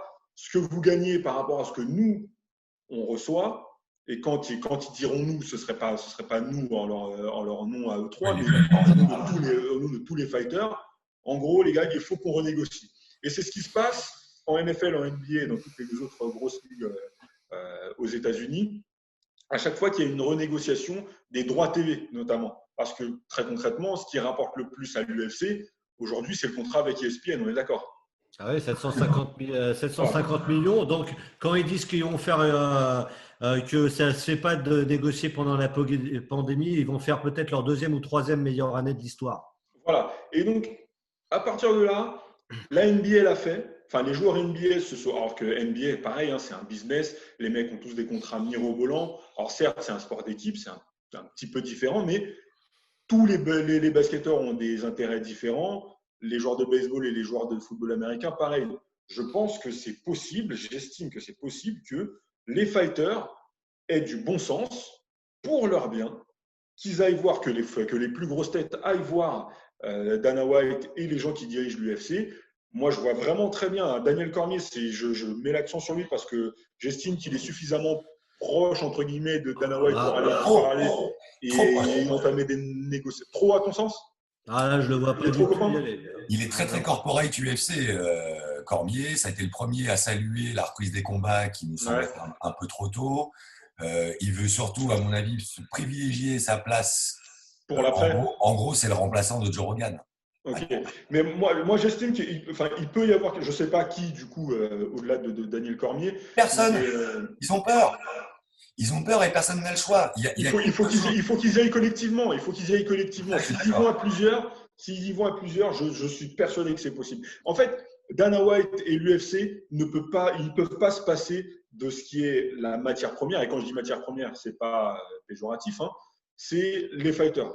Ça marche que s'il y a les fighters. Et si les fighters vont les voir et leur disent, écoutez les gars, ça nous va pas. On peut trouver un truc, un common ground pour avoir ce qu'on mérite et que vous aussi, vous ayez énormément de revenus. Je pense que la négociation est possible. On reviendra là-dessus pour ma dernière question sur le sujet. Eric, juste avant cette question, vas-y, après on enchaînera. Oui, non, c'était pour juste revenir là-dessus par rapport à savoir ce qui va se passer. Ils sont tranquilles quand même. ESPN, c'est jusqu'à 2024. Donc, pour le moment, en effet, même si les gros se rassemblent, etc., il faut une fronde aussi avec les jeunes stars. Parce que si finalement, des mecs continuent d'accepter de se dire on va être moins payé, on fait des contrats longs, etc. Parce que le problème, c'est des contrats qui bloquent. Et la spirale, elle continue. Donc, il est là le problème. Ils les tiennent quand même pour le moment. Et puis, il faut pas oublier un truc. La mayonnaise, elle a été vendue comme ça, WIMG. Quand ils ont vu le truc, ils ont dit là, c'est vachement rentable. On les paye autant et on gagne ça. C'est pour ça que ça a été acheté à ce prix-là. Il ne faut pas rêver. Vous savez qu'il y avait du beurre à faire. Et la dernière petite chose, parce que je n'ai pas pu rebondir sur ce qu'a dit Loïc par rapport aux combattants, c'est qu'en effet, même sur des combattants qui prennent 80K, 100K par fight, etc., payer salle, coach, machin, mais il ne faut pas oublier attention, c'est entrepreneurs indépendants, c'est-à-dire qu'ils n'ont même pas de couverture médicale. Juste pendant la fight week, et s'ils se baissent pendant le combat, les mecs se pètent en training ou quoi que ce soit, c'est à leurs frais. Donc, pour ce qui est la plus grande organisation, important. Ça fait pas propre. Et là, tout refait surface. Et Masvidal le balance partout sur les médias. C'est peut-être l'expression extérieure qui feront bouger les choses. Il faut rappeler une chose, et je terminerai là-dessus avant de laisser la parole à Adrien. Dana White, une tête de gondole, il veut dire moi je. Si les patrons au-dessus disent vas-y, on ouvre un peu les gaz, voilà. C'est ce qui se faisait avec Fertitta. De temps en temps, il y a des mecs, ils avaient le salaire flat qui était annoncé. Le mec, il avait des problèmes. Greg Ménard l'a annoncé il n'y a pas longtemps. Tiens, $100,000 parce que tu es mal en point. C'était une autre manière de faire, on est d'accord. Tout n'était pas très bien. Mais les requins, c'est la grosse boîte derrière Dana White. Pour finir, une petite question science-fiction maintenant. Il y a un gros bras de fer entre l'UFC et ces têtes de gondole. Quelques têtes de gondole, pas toutes, on vient d'en parler. Aujourd'hui, est-ce que l'UFC peut survivre si jamais s'en vont Conor McGregor, Henry Cejudo, John Jones, Masvidal, peut-être d'autres derrière. On se rappelle que ça date pas d'hier parce que Mark Hunt, une des légendes de l'UFC, n'a pas arrêté de chier sur l'UFC dans les médias, a essayé d'intenter des procès. Bon, il s'est toujours fait envoyer chier parce que c'est pas la même puissance non plus en face. Mais il y a un vrai problème avec ça. Ça fait longtemps que ça dure et ça fait longtemps que l'UFC tient. Est-ce que l'UFC peut se passer de ces têtes de gondole, Jones, McGregor, Masvidal aujourd'hui? Est-ce qu'ils peuvent survivre ou pas? Moi, je pense que oui, parce que c'est eux qui fabriquent les champions. Donc, au final, ils ont des champions. À l'instant T, après, Eric, je te laisse. Non, vas-y. Pour développer plus longuement, pour moi, non. Pour moi, non, ils ne peuvent pas se passer d'eux parce que, effectivement, Loïc, tu as totalement raison, c'est eux qui ont créé ces mecs-là. Mais ces mecs-là sont devenus, parce qu'on est dans une ère où l'UFC a jamais été aussi populaire. Enfin, quand je dis l'UFC, c'est les fighters de l'UFC n'ont jamais été aussi populaires. C'est-à-dire que Conor McGregor, quand il a combattu en boxe, alors certes, c'était très marketé, c'était un fighter UFC et tout, mais c'était Conor McGregor. John Jones, c'est une immense star. Alors, Cejudo, peut-être un peu moins. Masvidal, pareil, c'est une immense star. S'il va combattre au One, les fans de Masvidal iront regarder. S'il combat au Bellator, etc., etc. La marque UFC reste très forte, mais à l'heure actuelle, si ces têtes de gondole-là s'en vont dans d'autres fédérations, sachant qu'il y a un gap, entre guillemets, avec ceux qui sont en train de monter, moi, j'estime que ça peut être une très, très, très grosse perte pour l'UFC. D'abord, et après, Loïc, tu reprends. Vas-y, ouais. Non, oui, mais le problème, c'est qu'ils ne peuvent pas partir. Donc, en gros, moi, j'ai envie de retourner la question d'Adrien. Alors, Est-ce que partir. Attention. Au niveau de partir, ça veut dire est-ce que l'UFC peut survivre si jamais il bloque ces stars-là et qu'on ne les voit plus? Oui, oui, oui. Non, non. Mais moi, je retourne aussi. Est-ce que ces mecs-là, à part Conor McGregor, peut-être John Jones à moindre mesure ou quoi que ce soit, peuvent aussi prendre la retraite maintenant? Moi, c'est la question que je pose aussi. C'est-à-dire que là, on dit. Cejudo a dit qu'il a arrêté, en tout cas. Oui, non, mais d'accord. Non, mais le Masvidal, combat, ça va être compliqué. les combats, c'est terminé, en gros. Ils ont les contrats, ils combattront nulle part ailleurs. C'est fini pour eux, la carrière derrière. C'est pour ça, moi, je pense qu'on va les. Je pense qu'on va les normal de pouvoir bloquer un athlète. Ah non. Il devrait y avoir un nombre de combats, ok, mais aussi un laps de temps. C'est-à-dire que tant de combats jusqu'à telle date et après renégociation ou liberté. Normalement, une clause de non-compétitivité, ça se paye dans tous les domaines. Hein. Vous, moi, demain, on bosse pour une boîte et ils nous disent tu as interdiction de bosser pour une autre boîte dans un délai de 2 ans. Ça, c'est une augmentation de salaire sous contrat. C'est obligatoire, sinon tu peux aller au prud'homme et demander quoi que ce soit. Donc, je suis étonné que ce genre d'infos. À l'UFC, au prud'homme, je ne suis pas sûr. Ouais, les prud'hommes, c'est un peu comme ils veulent. Dana arrivé avec son petit costume. Ouais, bah, je vous emmerde, je fais ce que je veux, c'est ma boîte. Ils sont verrouillés. Le contrat, elle est au-dessus de tout. Et tu es quand même dans un pays où si tu te fous un glaçon dans l'œil au McDo, tu peux toucher des millions. Donc, Oui, non, mais attends, les fighters eux-mêmes le disent. Masvidal l'a dit clairement. Il a dit j'ai pas le choix. Soit on me licencie, soit je vais au terme de mon contrat. Mais en gros, et le paradoxe, il est là. Il dit moi, on me dit que je suis entrepreneur indépendant, mais par contre, je peux pas l'exercer ailleurs. Donc voilà, je suis verrouillé. Vas-y, termine. Non, ils sont vraiment verrouillés. Les mecs, Voilà. ils le savent. C'est là que je voudrais revenir. Parce que sinon, on peut se dire, en nous écoutant, on peut se dire, oui, bon, bah, ils sont pas contents. Ils terminent les fights sur leur contrat et puis après, ils rediscutent. Sauf que l'UFC ne fonctionne pas comme ça. Quand il te reste 2, 3, 4 contrats, on revient vers toi pour renégocier un contrat de 6-8 fights. Et si tu n'es pas d'accord, le combat qui t'est destiné bientôt est annulé. Voilà. Et puis c'est à prendre ou à laisser. Hein. Et puis ça. Masvidal l'a bien dit. Il éclate-t-il renégociation de contrat? On lui demande Askrem qui est classé derrière, machin, il le prend quand même. On voit ce qui se passe, on refait le contrat. Après Diaz, pareil. Bon, là, il se retrouve, il a 7 fights au contrat. Pour partir. Alors, John Jones, c'est un petit embrouilleux parce que Dana White a dit on a signé un nouveau contrat il n'y a pas si longtemps, il doit lui en rester 7 ou 8. Et John Jones a dit non, ça faisait déjà un moment, et j'en ai déjà fait 3 et d'un contrat de 5 fights. Voilà. Bon, après, ça, c'est entre la bataille de chiffres entre les deux. Mais tu vois, Masvidal avec 7 fights au contrat encore. Revenons juste sur ma question. Si on ne voit plus les McGregor, les Jones, les Masvidal, est-ce que l'UFC continue à bien briller? On n'imagine pas qu'ils vont fermer. Mais ils ont des plans de rentabilité quand même. Et puis ESPN, ils filent quasiment $1 milliard pour voir les stars, pour diffuser les stars. Si on n'a plus les stars, est-ce que ça tient leur histoire? Moi, je ne suis pas sûr. Regarde là, pendant le confinement, tout ça, on a eu des beaux combats, mais tu n'as pas eu les stars dont tu parles, à part Masvidal, qui ont même Masvidal.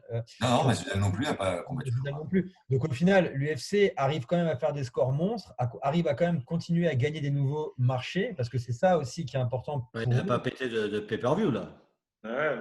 Alors d'une, tu n'as pas pété de pay-per-view, et de deux, tu es le seul sport diffusé. C'est ça. J'aimerais bien voir les scores du fight de la chinoise parce que ça, c'est un marché ultra important pour l'UFC, notamment parce que le ONE FC est une organisation asiatique et que eux, ils sont en train justement de recruter des nouvelles têtes de gondole un peu partout. Et qui, moi, franchement, mon point, c'est quoi? C'est aujourd'hui, tu regardes Koh-Lanta tous les ans, malgré le fait qu'il y ait toujours des nouveaux participants à l'émission. Et tous les ans, tu as des. Non, mais tous les ans, tu as des. Je rigole. D'abord, on va faire un sondage. Dans Bagarre Générale, qui regarde Koh-Lanta?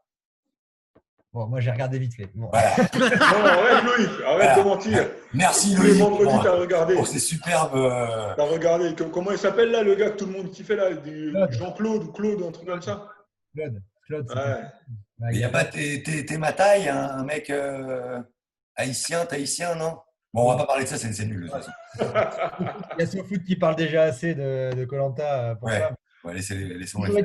Toujours est-il que si si ton organisation est assez intéressante, des stars qui vont se révéler, tu en auras toujours. Et très franchement, des John Jones, je reste persuadé que dans 10 ans, on en aura peut-être un nouveau. Et la Dans preuve, 10 ans, dans 10 ans. regarde Reyes. Reyes, il est en train de monter.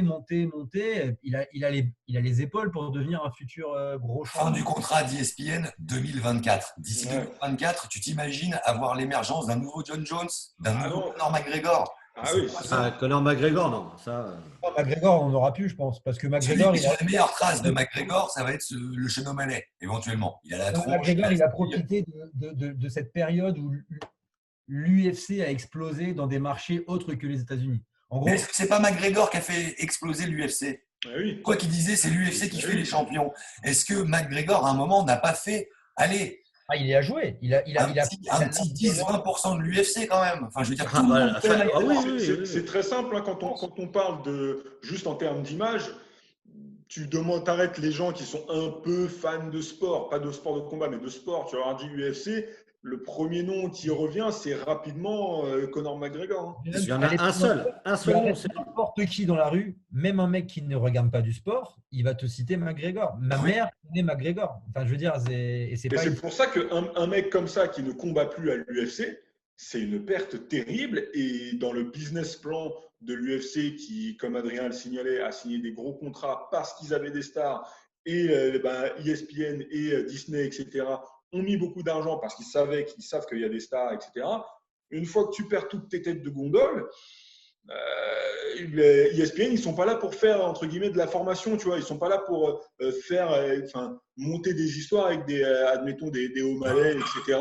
et attendre que ces mecs-là les accompagnent à devenir des stars, etc. En attendant qu'ils deviennent des stars, il faut des mecs qui tiennent le pavé là tout de suite. Et si ces mecs-là ne sont pas là, moi, il y a aussi un truc qu'il faut garder en tête. Enfin, d'après moi, c'est un peu la sensation que j'ai, c'est il y a 10-20 ans, l'UFC, c'était un peu underground, le MMA, etc. Donc, tu avais des profils comme les frères Diaz, comme McGregor, comme John Jones, etc., qui sont des profils qui viennent un peu, qui viennent de ce milieu un peu underground et qui, du coup, avaient des… Tu avais ce côté underground, tu étais pris. Voilà. Maintenant que l'UFC, c'est devenu, on en parlait juste avant, une organisation sportive telle que la NBA, la NFL, c'est ça. On va en avoir beaucoup moins des profils comme ça. Et en fait, qu'on le veuille ou non, quand ces mecs-là vont commencer à prendre la retraite, tu vas petit à petit tomber plus sur des profils comme Askren, comme O'Malley, qui sont des très bons fighters, hein, mais qui, d'un point de vue médiatique, sont un peu plus dans le sport business, moins dans le côté trash talk, etc. Parce qu'ils vont se dire, en fait, à la NBA, t'as pas à l'époque. Bémol sur Askren et le business, la claquette et le pantalon à pince, lui, le style et tout ça. C'est un style. Bon. Je vais juste avant de terminer, Adrien, là-dessus, je vais faire un tout petit parallèle avec la NBA. Si actuellement en NBA, tu retires LeBron James, Kevin Durant et 4-5 stars comme ça, il y aura toujours de très très bons basketteurs en NBA. Est-ce qu'on lèvera la nuit pour regarder les matchs? Je suis voilà. En effet. À mon avis, on va les revoir quand même, hein, je pense. Ah oui, ils n'ont pas le choix. En tout cas, c'est ce qu'on espère. Il y a un bras de fer, on verra ce que ça donnera. Juste une petite demande, Loïc, due à ton information. Vu que ta mère connaît McGregor, je veux bien l'autographe. McGregor. Voilà. Blague de merde quand tu nous tiens. On va passer à la boxe, messieurs, si c'est OK pour vous. C'est OK pour nous. C'est OK pour vous? Parfait. On commence. Alors oui, on pourrait faire une petite transition avec justement le rififi entre Dana White et John Jones. Dana White dit qu'en gros, John Jones avait demandé le salaire de Deontay Wilder, donc vers les 30 millions de dollars. Il se trouverait qu'en réalité, un Jones, lui, ne demande que 10 ou 15, toute proportion gardée. Hein. On sait que c'est une très grosse somme.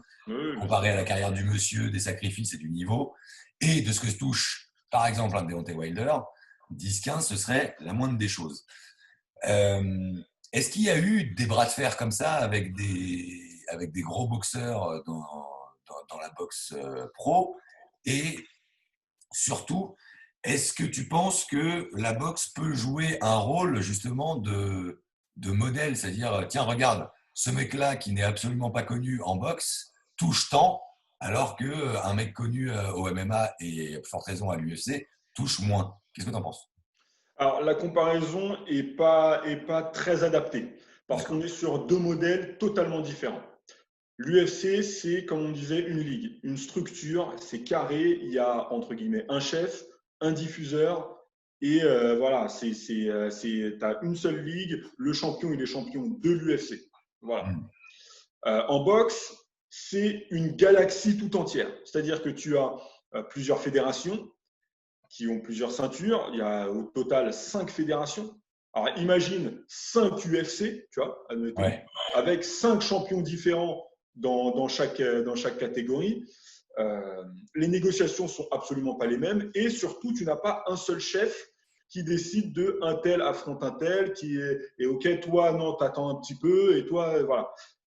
Et l'autre très grande différence, c'est qu'il n'y a pas de diffuseur unique. Ça peut être très bien, parce que, effectivement, chaque fighter peut avoir sa propre plateforme. Admettons, on peut se dire, un McGregor pourrait signer un contrat avec Showtime pour ses combats à l'UFC. Et voilà, tous ses combats seraient diffusés sur Showtime et il aurait ce qu'il lui faut en termes financiers, en termes de visibilité, etc. Mais c'est aussi un très, très gros frein. Et là, je vais revenir sur la boxe parce que là, actuellement, pour revenir sur les poids lourds, on a un Wilder qui a un diffuseur à lui, on a Tyson Fury qui a son diffuseur à lui aussi, et Anthony Joshua qui a son diffuseur à lui. Donc, on a, si tu veux, 3 diffuseurs différents pour 3 combattants. Si, admettons, là, ce dont on parle beaucoup, c'est un Fury versus Joshua, souvent, ce qu'ils essayent de faire, c'est des codifs, c'est des choses qui sont arrivées. Faire une codiffusion entre 2 mastodontes des médias et des diffuseurs, mais c'est des négociations qui prennent un temps mais monstrueux. Justement, d'habitude, en tant que spectateur et fan, j'ai tendance à dire que cet imbroglio de la boxe m'emmerde. Tellement de ligues, tellement de diffuseurs, mais est-ce que c'est pas les sportifs qui ont adhéré à ce schéma-là justement pour se protéger et s'assurer un pouvoir de négociation Totalement. qui n'existe pas à l'UFC?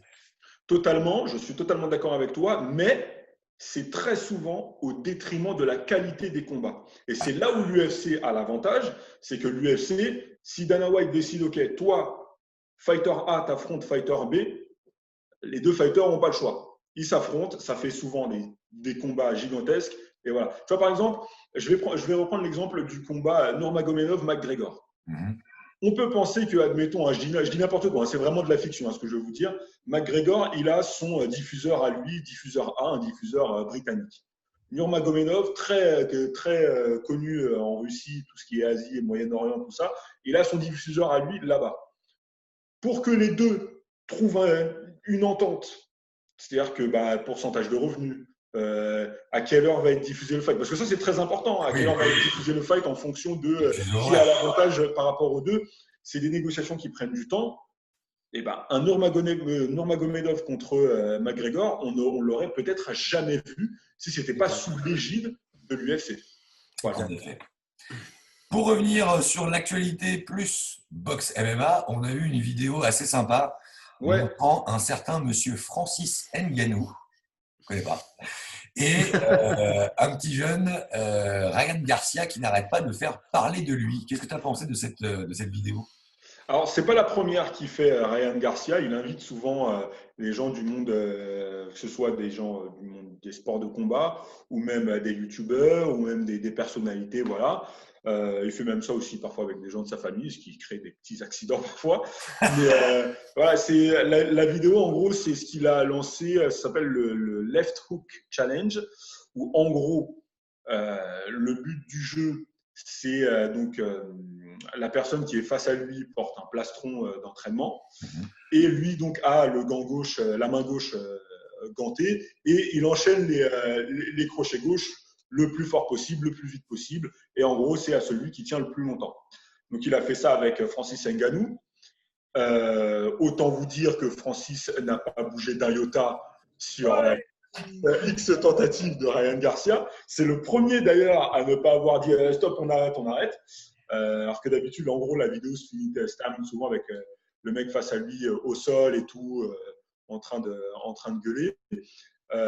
C'était très sympa et c'est et pour Francis et pour Ryan Garcia, une manière de se monter, de se faire un peu de pub. Moi, je trouve que c'est des vidéos sympas. Ouais. J'ai trouvé la vidéo assez bon enfant. Francis, qui n'est pas forcément le mec qui se prête le plus souvent à ce genre de petites choses-là, j'ai trouvé cool qu'il fasse ça. Et puis, Ryan Garcia, lui, il continue sur son business plan. Je pense je ne sais pas si on va aborder ça là tout de suite, Adrien, mais j'ai trouvé ça bon. Justement, une question d'un viewer. D'ailleurs, n'hésitez pas, lorsque vous avez des questions, à nous les poser en commentaire sous les vidéos. On lira et on les traitera dans les épisodes suivants. Question de Paul Verger. Ryan Garcia est-il legit? On l'a beaucoup vu justement avec ses vidéos TikTok, il fait le buzz, etc. Mais est-ce que c'est un coup de hype ou est-ce que c'est vraiment une grosse tête du boxe-jeu? C'est un fighter, un boxeur en construction, en progression. Alors, le business plan qui a été mis en place par son promoteur et les personnes qui l'entourent, il est vraiment très similaire à celui qui a été mis en place autour de Canelo Alvarez. Parce que justement, c'est les mêmes promoteurs. Il est chez Golden Boy Promotion, la société de promotion d'Oscar de la Hoya. Il a le même entraîneur que Canelo Alvarez, qui est Eddie Reynoso. Eddie Reynoso, meilleur entraîneur de l'année 2019. Donc, c'est très sérieux. C'est très, très sérieux. Il est tout jeune. Il a à peine 21 ans. Ce qu'ils sont en train de faire autour de lui, c'est donc toute la machine médiatique Golden Boy est mise en route autour de lui. Voilà, donc il fait des apparitions télé à tire-larigot. Il est beaucoup sur les réseaux sociaux. Je le disais tout à l'heure avec des youtubeurs. Il se fait connaître. Il est beaucoup critiqué pour ça, effectivement. Il y a beaucoup de gens qui disent OK, il est très sympa avec ses vidéos où il envoie 1000 jabs à la minute. Il enchaîne les coups de poing, il enchaîne les pardon, j'ai perdu le fil. Les crochets, les coups. Les combinaisons, voilà, les combinaisons. C'est ça que je voulais dire. Il enchaîne les combinaisons. Il en est tout de même, alors là, je reprends son record, il en est à 20 victoires, 0 défaites, 17 succès par KO. Il n'a pas affronté des grands noms. Mais là, ce qu'il commence à faire depuis son dernier combat, c'est qu'il n'hésite pas à call-out des mecs de sa catégorie qui sont à peu près dans la même situation que lui, c'est-à-dire qui ont entre 20 et 24 ans. Je pense beaucoup à Devin Haney, qui est un autre protégé d'une autre grosse société de promotion, puisque c'est le protégé de Floyd Mayweather. Donc ça, c'est un affrontement que moi, je ne veux pas voir là tout de suite parce qu'ils sont tous les deux très jeunes, ils ont tous les deux 20-21 ans. Ça, c'est un truc que je préfère voir dans 5-6 ans quand les deux auront un peu plus de volume. Il fait beaucoup parler de lui, mais pour répondre à la question très clairement, il est legit, mais il doit être testé. Il faut qu'on le voit face à une opposition, ce qu'Eric appelle les gatekeepers en UFC. Un mec qui est suffisamment fort pour qu'on comprenne que Ryan Garcia passe un cap, mais qui n'est pas encore non plus le haut du panier. Voilà. Okay. C'est ce qui était prévu pour lui d'ailleurs sur l'année 2020, mais malheureusement, voilà. Ce qui se passe actuellement ralentit les plombs. Autre news, boxe MMA, on aurait pu le mettre dans le MMA, mais je voulais que tu nous parles du monsieur. C'est la belle signature au Ares d'Hassan N'Dam, le boxeur. Est-ce que tu peux nous parler de ce garçon? Alors moi, j'avoue, je ne le connaissais pas. Ouais. Hassan N'Dam, pour ceux qui suivent la boxe, c'est quelqu'un de... Je pense qu'on peut lui attribuer le statut de légende de la boxe en France. Il a été champion du monde. Il a… Alors, attendez, j'ai… Il a un titre olympique. Il n'a pas un titre olympique, mais il a 2 participations au JO. Une en 2004 et une en 2016. Et j'y reviendrai par la suite sur une des autres questions de nos suiveurs. Il a 36 ans. Il a, alors j'ai tout sous la main, 35 victoires, 5 défaites. Et en gros, moi, j'ai appris ça quand je bossais donc, sur Talent d'Afrique pour Canal+ Overseas. On l'a eu en interview pour qu'il nous fasse un peu état de ce qui se passe pour lui en ce moment dans son métier. En gros, pour tout vous dire, il est en bisbille avec un autre boxeur français qui s'appelle Christian Mbidi. Ils étaient censés s'affronter là pendant la période du Covid-19. Il y avait des rumeurs de contrats signés, pas signés, etc. Enfin, le blabla de la boxe habituelle. C'est une confrontation que beaucoup de monde veut voir. veut toujours voir, même s'il a signé son contrat avec Ares. Malheureusement, ça ne se fait pas. Et à cette occasion-là, à l'occasion de cette interview, moi, j'ai appris dans un premier temps qu'il avait déjà travaillé avec Fernand Lopez à la MMA Factory, chose que je ne savais absolument pas. Il me semble que ça date d'il y a 3 ans. J'imagine bien qu'il a déjà touché un petit peu au MMA avant de signer. Il ne va pas se jeter dans le bain comme ça. Ouais. Il est très proche de Fernand Lopez. Il s'est entraîné plusieurs fois. Voilà. Alors, ce n'était pas il y a 3 ans, c'était en 2013. En 2013, donc voilà, j'ai les infos, ça date un petit peu effectivement. Il s'était entraîné à la MMA Factory pour aider Norman Parisi en boxe anglaise, alors que Norman Parisi préparait un combat. D'accord. Voilà. Et donc, en plein milieu de cette interview, il nous dit, écoutez, d'ailleurs, je ne suis pas sûr que ce combat-là face à Christian Mbili se fasse, etc. Moi, il me reste 2 ans dans la boxe anglaise. Et ensuite, je monte dans la cage, je rentre dans la cage, je veux faire du MMA. Bon, promesse tenue. Promesse tenue, avec 2 ans d'avance. Très honnêtement, ce qu'il faut aussi dire sur Hassan N'Dam, c'est que ses dernières sorties en boxe anglaise ont été très, très, très difficiles. Il reste sur 2 KO lourds. Contre lui. Contre lui, 2 défaites vraiment très, très lourdes contre lui.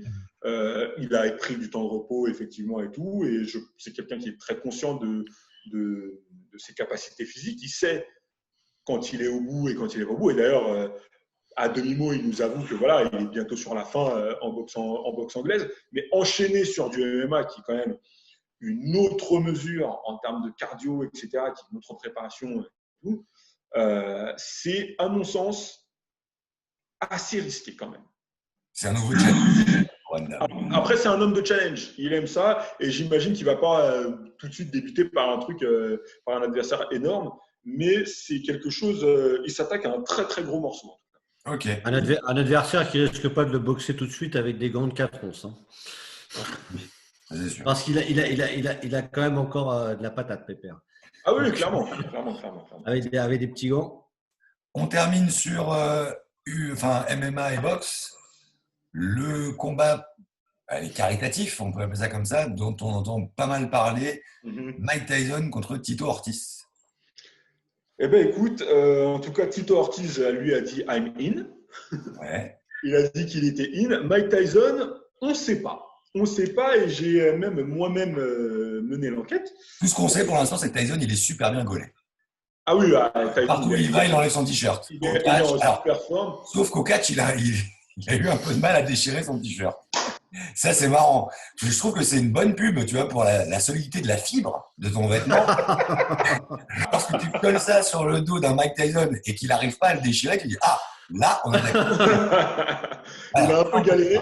Alors actuellement, effectivement, il fait pas mal d'apparitions à All Elite Wrestling, qui est une compagnie de catch concurrente de la WWE.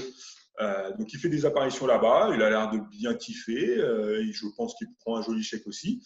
Ce qui est prévu, c'est effectivement, ça, il l'a répété plusieurs fois, c'est des combats caritatifs. Tito Ortiz a dit « Moi, je suis pour, il n'y a pas de problème. Moi, j'aimerais beaucoup voir ça, si c'est caritatif. Moi, j'aimerais beaucoup regarder. » Je vois qu'Eric fait les gros yeux. Ah, mais c'est clair. Non, d'accord, et Eric a l'air d'être moins d'accord. Non, moi je t'ai dit le caricatif pour Mike Tyson, c'est très bien, ça va très bien. J'ai peur pour Ortiz. Hein. Ouais, c'était beaucoup.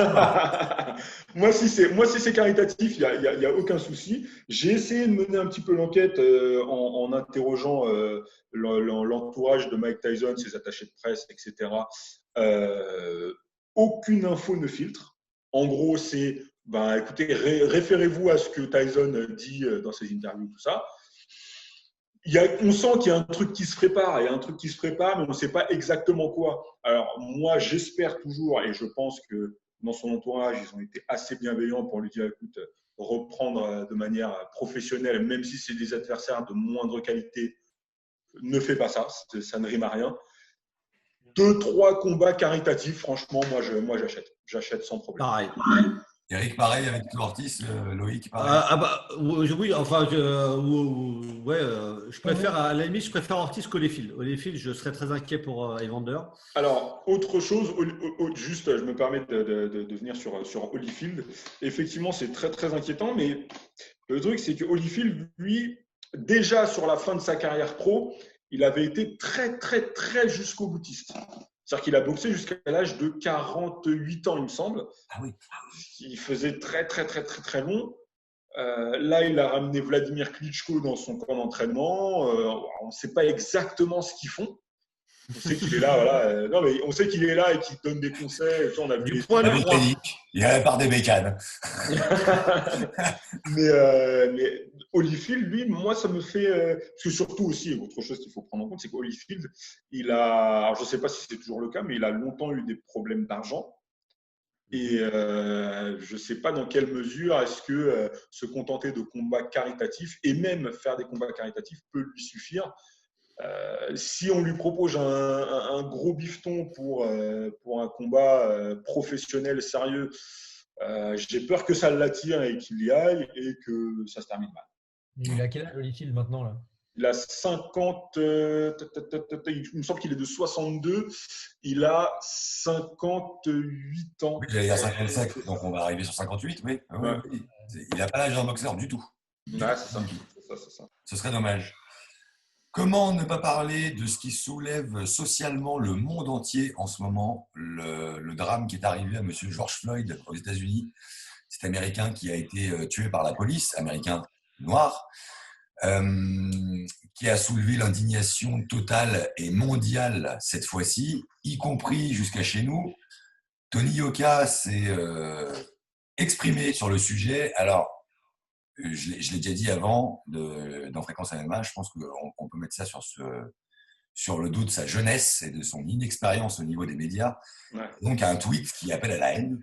Donc, en disant que voilà, il en a marre, ça doit s'arrêter, ça suffit, on ne veut plus voir ça. Du coup, niquez tout, brûlez tout. Tweet effacé assez rapidement.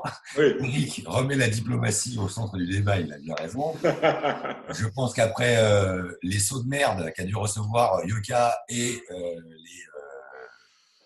les directives de son clan, il a refait un tweet en disant que voilà, il était tard, il a parlé sur le coup de l'émotion, un peu fatigué aussi, et que les appels à la violence sont en effet inutiles et idiots, mais qu'il y a vraiment quelque chose à faire sur cette histoire. Est-ce que tu as eu plus d'écho, Christian, sur le comportement et les conséquences de ce mauvais move de Yoka quand même?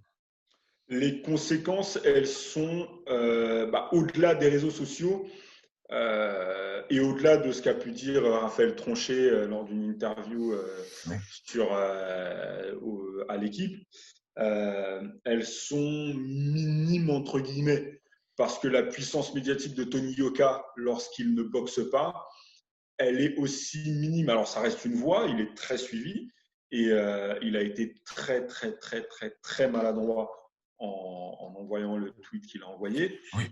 Mais l'impact que ça a eu sur les gens qui le suivent, je ne suis pas certain que ça a eu, que sa voix ait résonné jusqu'à des contrées. Tu vois, je ne veux pas minimiser du tout. Je veux pas minimiser du tout parce qu'il suffit que ça ait atterri, que ça ait été mal compris par un seul mec et que voilà, tu vois, ça peut dramatique. Voilà, que ça ait des répercussions dramatiques. Mais fort heureusement, c'est arrivé à une période où médiatiquement, il n'a pas vraiment beaucoup de puissance parce qu'on ne le voit plus. On ne voit pas. Mais oui, il faut absolument qu'il fasse plus attention à sa communication. Ça, c'est depuis très longtemps. Ouais, pourtant, il est bien entouré. Pourtant, il est bien entouré. Il y a la cellule Canal+ avait mis quelqu'un autour de lui pour. Cyril Hanouna, non? Non, non, c'est qu'il est bien entouré au niveau de la. C'est pas Cyril Hanouna, mais celui Canal+ avait mis quelqu'un d'assez carré pour gérer sa communication officielle, etc. Après, quand tu mets un mec tout seul pendant toute une période de confinement, etc., qu'il a son compte Twitter, Insta et tout, et que pendant déjà le confinement, on a vu, alors c'était très bon enfant pendant tout le confinement, le feed Instagram et Twitter de Tony Yoka, mais on sentait qu'il y avait une certaine légèreté. Il faisait des lives avec ses potes, on le voyait en train de se couper les cheveux, tout ça. Tout était très, très bon enfant. Quand d'un coup, il y a ce fait-là qui arrive et que ce fait-là le touche vraiment vraiment très fort et qui réagit sous le coup de l'émotion, je ne veux pas pardonner ce qu'il fait. C'est très dangereux d'avoir fait ce qu'il a fait. Mais. Inutile de l'accabler non plus, quoi. Ouais. Comment ? Inutile de l'accabler pour autant. Voilà. Ouais. Oui, non, bien sûr, mais en effet, c'est pas un gars au niveau de la com. On parle aussi d'une sortie sur McGregor, mais venu de nulle part, où il s'était mangé des foudres de partout en disant mais qui tu es pour dire ça, quoi. On a l'impression. Alors là, c'est un peu plus grave comme tweet, mais on a quand même en effet l'impression qu'il n'est pas toujours très bien inspiré en termes de com. On a eu un autre tweet ou une rumeur de tweet, en tout cas de Mike Tyson. Je ne sais pas si le tweet était vrai, mais assez rapidement, toujours à propos du drame survenu ah oui. Pour George Floyd, ça a été, le tweet de Mike Tyson était le suivant: si jamais on devait manifester à chaque fois qu'un noir tue un blanc, on n'aurait jamais la paix. Est-ce que c'est un vrai tweet ? En tout cas, le tweet, s'il est vrai, a été effacé et celui-là a fait quand même beaucoup moins de bruit, alors qu'il était aussi assez politiquement incorrect et pouvait amener à discussion aussi. T'as eu des news, toi, t'as eu des échos de ce tweet-là, Christian ? Je ne suis pas sûr que ce soit vrai au final. Hein. Justement, c'est ça. Je pense que c'est pour ça qu'il n'a pas fait beaucoup de bruit. C'est que beaucoup pensent que c'est un fake. D'accord. Bon. Que c'est un fake. Et parce que pour le coup, Tyson, lui, sa communication, je sais que ce n'est pas lui qui gère directement ses réseaux sociaux. Ce n'est pas lui qui tweet lui-même. Ce n'est pas lui qui fait ses posts Insta lui-même. Je ne sais pas si vous êtes au courant, mais il a lancé son ranch en Californie. Et tout. Ah bah oui, voilà, oui, surtout vous. Surtout vous êtes au courant. il a son canard ranch. Et la communication de, si je veux, son compte personnel, c'est le compte affilié à ce ranch-là et à cette société-là. Donc ça paraît peu probable qu'il ait fait une sortie pareille. Voilà, et beaucoup de gens pensent que c'est donc un tweet et une publication fake, et c'est pour ça que ça n'a pas fait énormément de bruit non plus. Okay. D'ailleurs, sur le sujet, il vient de poster une photo de lui agenouillé là, il y a hier, un truc comme ça. Ah oui, donc en effet. Pour revenir maintenant un peu plus à l'actualité sportive, peux-tu nous éclairer sur l'imbroglio Fury-Wilder-Joshua ? Où en sommes-nous ? À quoi va-t-on avoir droit ? Est-ce qu'il y a de l'info ou est-ce qu'on cultive le flou ? Je ne sais pas ce qu'on cultive, je ne sais pas ce qu'il y a de plus compliqué que le flou, mais là, actuellement, très concrètement, on traverse un espèce de désert de Gobi en boxe, et surtout en poids lourd. Tout est très incertain. C'est-à-dire que Joshua avait jusqu'à présent un combat prévu face à Pulev. Alors, il était prévu en juin, ensuite ça a été déplacé et tout. Là, normalement, ça devait être septembre, parce qu'ils décalaient en septembre. Voilà, ils ont tout décalé, sauf que on a appris, enfin moi pour ma part j'ai appris au cours de ce week-end que Anthony Joshua était blessé au genou. Il est blessé au genou, on l'a vu dans les manifestations à Londres pour Black Lives Matter notamment, qu'il avait une attelle et qu'il était en béquille. Donc pour un combat en septembre, ça paraît compliqué. Voilà, ça rebat totalement les cartes. Ça rebat totalement les cartes aussi pour Tyson Fury, parce que Tyson Fury, lui, là, dans l'immédiat, ce qui était prévu, c'était le 3e combat face à Deontay Wilder, même si on a cru comprendre que Eddie Hearn voulait proposer quelque chose à Wilder pour qu'il se mette de côté, pour que Fury affronte Joshua. Vu que Joshua est blessé, ça, potentiellement, ces négociations-là tombent à l'eau. Wilder, lui, se remet petit à petit d'une blessure et d'une opération qu'il a subie là il y a quelques semaines. Donc, on a Fury qui est, entre guillemets, une sorte d'électron libre, qui d'ailleurs a rallongé sa liste la liste du nombre de combats qu'il voulait faire, parce qu'avant son deuxième combat face à Wilder, il avait dit qu'en gros, il lui restait 3 combats sur son contrat, qu'il ferait ces 3-là et qu'il s'arrêterait. Là, il a rajouté des noms et il a rajouté des noms plutôt intéressants. Et en toute fin de liste de ces combats pour Tyson Fury, il y a Tony Yoka. Ce qui veut dire qu'il le considère un petit peu quand même. J'imagine qu'il va attendre que Tony Yoka monte. Il n'est absolument pas au niveau pour l'instant pour aller l'affronter. Mais la seule chose vraiment intéressante en ce moment chez les poids lourds, c'est que Tyson Fury a décidé de rallonger le nombre de combats qu'il va disputer. Mais très honnêtement, entre Joshua blessé, Wilder qui revient d'une opération et qui est plus maintenant un leader social qu'un boxeur, et Fury qui est un peu électron libre, la seule bonne nouvelle, c'est Fury qui décide de rallonger un peu ça. D'accord. Est-ce que tu as d'autres news, d'autres actualités box à nous donner avant que je te pose les 2 autres questions de nos viewers? Yes, deux petites infos sur la reprise de la boxe, mine de rien, parce que ça reprend. Là, on est combien là, à l'heure où on enregistre? On est le 9, donc dans la nuit du 9 au 10 juin, Top Rank organise la première réunion de boxe à huis clos depuis tout l'épisode du coronavirus. C'est la première réunion de boxe sur le sol américain. Ça sera à huis clos. C'est possible parce que Top Rank est backupé par ESPN, donc les rentrées d'argent seront quand même importantes pour Top Rank. Il n'y a pas de gros noms sur cette carte. Il y a d'ailleurs un des gros noms, qui est une jeune femme, Michaela Meyer, a dû se retirer parce qu'elle est victime du Covid-19.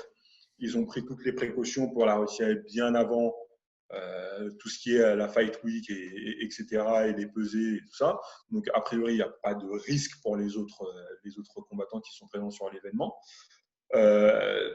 Ils vont essayer. Je pense que Bob Arum et Top Rank essayent sur cet event-là, qui d'ailleurs organisé un mardi, c'est un peu particulier, mais ils tentent quelque chose. S'ils voient que les résultats sont bons en termes d'audience et en termes de est-ce que les combattants sont à l'aise, est-ce que les entourages des combattants sont à l'aise avec ça, je pense qu'ils essaieront de faire un nouveau rendez-vous dans pas très longtemps avec des combattants, des boxeurs de meilleure qualité. Pour rappeler qu'il y a quand même Terence Crawford dans l'écurie Top Rank, Terence Crawford qui est le numéro 1 pound for pound actuellement. Est-ce que c'est intéressant pour lui de boxer à huis clos? Certainement pas, mais d'un point de vue de Top Rank et d'ESPN et de la boxe en général, c'est bon quand même de voir des événements. Il y a eu aussi un event, deuxième autre petite info, il y a eu aussi un event en Europe, un événement de boxe à Berlin, pareil à huis clos. J'adore le Portugal. Pardon? J'adore le Portugal. Pour ça. Il n'a pas compris la vanne. Comme il y a un petit décalage à cause du Zoom, forcément, parce que Berlin, Portugal, capitale, quoi. C'est pas grave, poursuivons. C'est dur parfois, c'est dur. C'est pas facile. Ouais, je sais. Mais donc, c'est parce qu'on se voit plus, Christian, quand on va se revoir, tu vas voir. Donc en gros, événement à Berlin pour essayer de relancer la machine. Ça va être très très très difficile en France. Parce que là, actuellement, il y a un diffuseur des événements français qui vraiment est prêt à bosser, c'est potentiellement Canal+. Alors, il y a RMC Sport 1, mais on ne sait pas dans quelle mesure ils sont capables de organiser la diffusion d'un événement de boxe en France. Donc, ça va être compliqué en France, mais en tout cas, aux États-Unis et en Allemagne, ils tentent de reprendre. Ok. Est-ce qu'on peut passer aux questions des viewers maintenant ? Donc, je le rappelle, n'hésitez pas à poser vos questions, soit sur le MMA, soit sur la boxe, soit sur d'autres sports, le JJB par exemple pour Loïc, ou alors l'élevage de chats pour moi. Fatalis 37. Ne penses-tu pas que Floyd Mayweather a officieusement perdu contre De La Hoya? Alors moi, ce combat-là, c'est un combat qui m'a fait très très mal parce que je suis un fan de La Hoya de la première heure et que c'était vraiment, j'étais dans une période, donc ce combat date de 2007, c'est de mai 2007, et j'étais donc une espèce d'ultra de La Hoya. Donc j'avais une écharpe et tout, et c'était un combat hyper important pour De La Hoya puisque à ce moment-là de sa carrière, il arrivait sur la fin, il avait déjà 34 ans à ce moment-là. Mayweather montait. Il n'était pas encore le Mayweather qu'on a eu par la suite. Il montait et il faisait énormément de bruit. Il faisait énormément de bruit. Et en plus de ça, ce combat-là, je ne sais pas si vous vous en souvenez, mais ça a été l'occasion d'une première. C'était la première fois qu'on faisait le suivi des deux combattants pendant leur préparation, entre guillemets, 24 heures sur 24. Okay, un peu de télé-réalité. C'était HBO qui avait lancé ce truc-là. À cette époque-là, c'était révolutionnaire. Donc, on a suivi les deux. Et pendant tous les, il me semble que c'était 4 épisodes, Mayweather a lancé un trash talk terrible sur De La Hoya. C'était incroyable. Voilà, pour élément de contexte. Donc, le combat est plutôt partagé pendant la majeure partie de la rencontre. Il me semble que, honnêtement, jusqu'au 9e round, c'est encore très serré. C'est très serré parce que De La Hoya utilise très bien son jab et utilise très bien son truc numéro 1, c'est sa main gauche. Parce que, petit élément technique sur De La Hoya est naturellement c'est un gaucher qui boxe en droitier. Okay. Voilà. Ce qui lui donne un avantage parce que son bras arrière, son bras avant et sa main gauche, c'est beaucoup plus facile pour lui de frapper fort main gauche puisqu'il est gaucher, ouais, avec son bras avant, et donc de faire plus mal à son adversaire. À partir du 9e round, De La Hoya arrête le jab, arrête d'utiliser sa main gauche, et Mayweather, lui, qui est un combattant en termes défensifs qui est excellent, une fois qu'il a éliminé ta meilleure arme, lui il déroule, il roule son épaule et tout, et l'évitement pour lui c'est quelque chose de très naturel. La précision de Mayweather était vraiment sur les rounds de 10, 11 et 12 qui sont les rounds les plus observés par les arbitres. C'est là qu'il fait la différence, et c'est là que De La Hoya se relâche, et c'est là qu'il perd le combat. Donc, selon toi, officieusement et officiellement, Mayweather a gagné ce combat. Ouais. En revanche, c'est un combat qui aurait mérité une revanche. Ok, noté. Quentin Boulestex qui te demande: pensez-vous qu'une participation au JO pour un boxeur pro en manque de visibilité puisse être une opportunité pour la suite de sa carrière, coup d'arrêt ou coup de projecteur? Alors déjà, est-ce que c'est possible? Est-ce qu'un boxeur pro peut aller faire les JO? Oui, c'est possible depuis l'édition 2016, okay, puisqu'il y a des boxeurs pros qui ont choisi d'aller au JO. On parlait d'Hassan Ndam il y a quelques instants. Hassan Ndam est allé représenter le Cameroun au JO en 2016. Ça ne s'est pas bien passé. Ça ne s'est pas bien passé pour lui puisqu'il a été très rapidement éliminé. Pas parce que c'est un moins bon boxeur que ceux qui étaient là, mais uniquement parce que ce n'est pas la même discipline. Je ne vais pas aller jusqu'à dire que ce n'est pas le même sport, mais ce n'est pas du tout la même discipline. Déjà, les protections, ils ont les casques, c'est ça, non? Alors, déjà, le nombre de rounds est totalement différent. On passe de 12 rounds à 3. Parce qu'ils copient le MMA, c'est tout. Si tu veux. Allez, celle-là, on la laisse, celle-là. Allez, je te la laisse passer. L'épaisseur des gants n'est pas du tout la même. La tenue n'est pas du tout la même. La manière de juger le combat n'est absolument pas la même. Et pour un boxeur professionnel dont le but est de mettre KO l'adversaire, revenir, et surtout pour un mec comme Hassan Ndam, qui à ce moment-là, il avait déjà 32 ans et plus de 10 ans chez les professionnels, revenir à un modèle où c'est le pointage, où c'est à la touche. En gros, moi, je peux passer 3 rounds à courir autour de mon adversaire, à le toucher de temps en temps. Les juges autour du ring, ils vont compter les points. C'est aussi simple que ça. C'est pour ça que tu fais de la place chez toi. C'est pour ça que tu fais de la place chez toi. Quand tu fais un combat dans le salon, tu as de la place pour courir autour et pouvoir gagner un titre olympique. Je viens de piger. Il est malin, ce mec. Il est très malin. Méfiez-vous, les gars. Christian, il nous bouffera tous. Je vous le dis. Non. Mais en gros, voilà, Il le plus difficile pour un professionnel, c'est, et surtout pour un professionnel qui est passé chez les pros il y a longtemps, c'est de revenir sur une préparation totalement différente et sur des règles et des codes qui sont différents. Après, sur la question du viewer. Quentin. voilà, il parle de quelque chose de très intéressant, c'est la visibilité. Effectivement, là, on a par exemple, pardon, excusez-moi, hein. On a le cas de. Christian, il y a des tremblements de terre, bombardement, il est toujours là, il ne sourcille pas. Grand reporter. Ça bouge pas, les gars, vous inquiétez pas. On a le cas d'une boxeuse professionnelle française qui s'appelle Maïva Amadouche, qui est championne d'Europe, qui vise un titre mondial, mine de rien, hein, en boxe professionnelle. Elle devait avoir sa chance mondiale là, juste avant la période du Covid-19. Ça ne s'est pas fait parce que ce titre mondial devait être disputé en Asie, il me semble en Corée du Sud. Forcément, se déplacer en Corée du Sud, impossible là ces derniers temps. Et juste après cette chance mondiale, elle voulait faire les JO. Donc, pour elle, ça voulait dire ne pas boxer. En gros, ne pas gagner sa vie, même si elle a un métier à côté, elle est policière à côté, mais ça veut dire ne pas boxer, donc ne pas défendre ses titres, etc. Ça veut dire adapter totalement sa préparation. Ça veut dire faire les tournois de qualification, qui sont une guerre, mais terrible en amateur pour avoir sa place au JO, et ensuite se frapper le tournoi olympique, etc. Après, c'était un rêve, c'est quelque chose qu'elle voulait faire parce qu'elle n'a pas eu l'opportunité de le faire quand elle était encore en amateur. Et c'est un choix. Et c'est un choix qui, effectivement, si elle va chercher une médaille d'or au JO, là, la visibilité, elle n'est absolument pas pareille. Ouais.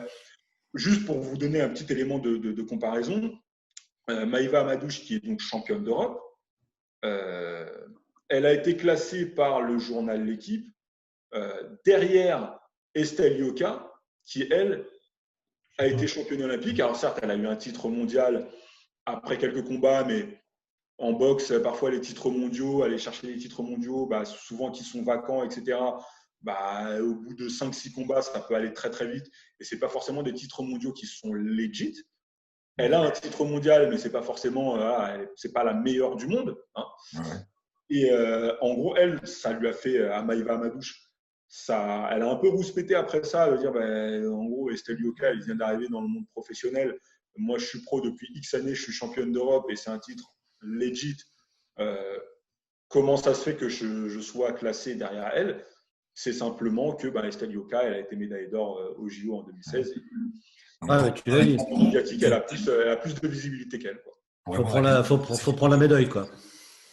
C'est ça, voilà. Ça vaut le coup uniquement si tu vas chercher une médaille. Le jeu est risqué, je trouve. Moi, personnellement, c'est clair. Moins expert que toi là-dessus, mais je trouve qu'en effet, le changement de… C'est pas du tout la même discipline. On sait que la passerelle est compliquée de l'amateur au monde professionnel en boxe, bien entendu. Mais alors, faire le chemin inverse, mais c'est boxer d'une manière complètement différente. Quand tu l'as dit, il y a encore plus de problèmes avec les juges en amateur. Le jeu, vraiment, c'est aller choper la médaille d'or. Ouais. La proba, elle est… Oui, parce que finalement, même une médaille de bronze ou d'argent ne serait pas aussi bénéfique. Forcément. Si vraiment tu veux peser dans le game médiatique, c'est l'or ou rien. C'est l'or, ouais. Ceux qui ont été médailles d'argent ou de bronze là au dernier JO, ils ont une petite puissance médiatique dans le milieu du sport dans lequel ils évoluent. Mais ça résonne pas. C'est absolument pas. Ils sont une galaxie en dessous de Ioka et du couple Ioka qui ont eu l'or. C'est propre à la boxe anglaise parce que si tu regardes la lutte, par exemple, aux États-Unis, c'est très très bien vu de finir ne serait-ce qu'argent ou bronze déjà. Oui.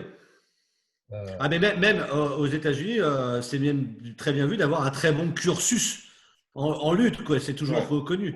Là, c'est assez ingrat en effet qu'une médaille d'argent, une médaille de bronze olympique en boxe, finalement, oui, autour de toi, tout ça, mais d'un point de vue lumière, c'est compliqué. Ok. Merci messieurs, c'est la fin de cette bagarre générale. Nous ne savons pas trop ce qui va se passer après. Donc, on espère pouvoir retrouver le studio assez bientôt. Ah ouais, quand même. Ça nous manque quand même, mais on ne sait pas trop où ça en est pour le moment. Au pire, il y aura du Zoom. En tout cas, merci d'avoir été là au rendez-vous tous les trois et merci à toutes celles et ceux qui nous regardent et qui commentent, like, cloche, s'abonnent. Bref, la totale. À très bientôt, normalement, dans un mois, s'il n'y a pas de grosses infos particulières entre-temps. Oui, Eric. Yes. Bah, petite précision quand même, hein, petite auto-promo. Hein, on peut soit avec Vas-y, Adrien, plus de débriefs sur la carte de l'UFC 250 et de tout le bordel avec les chiffres de l'UFC dans le prochain podcast de Fréquence MMA.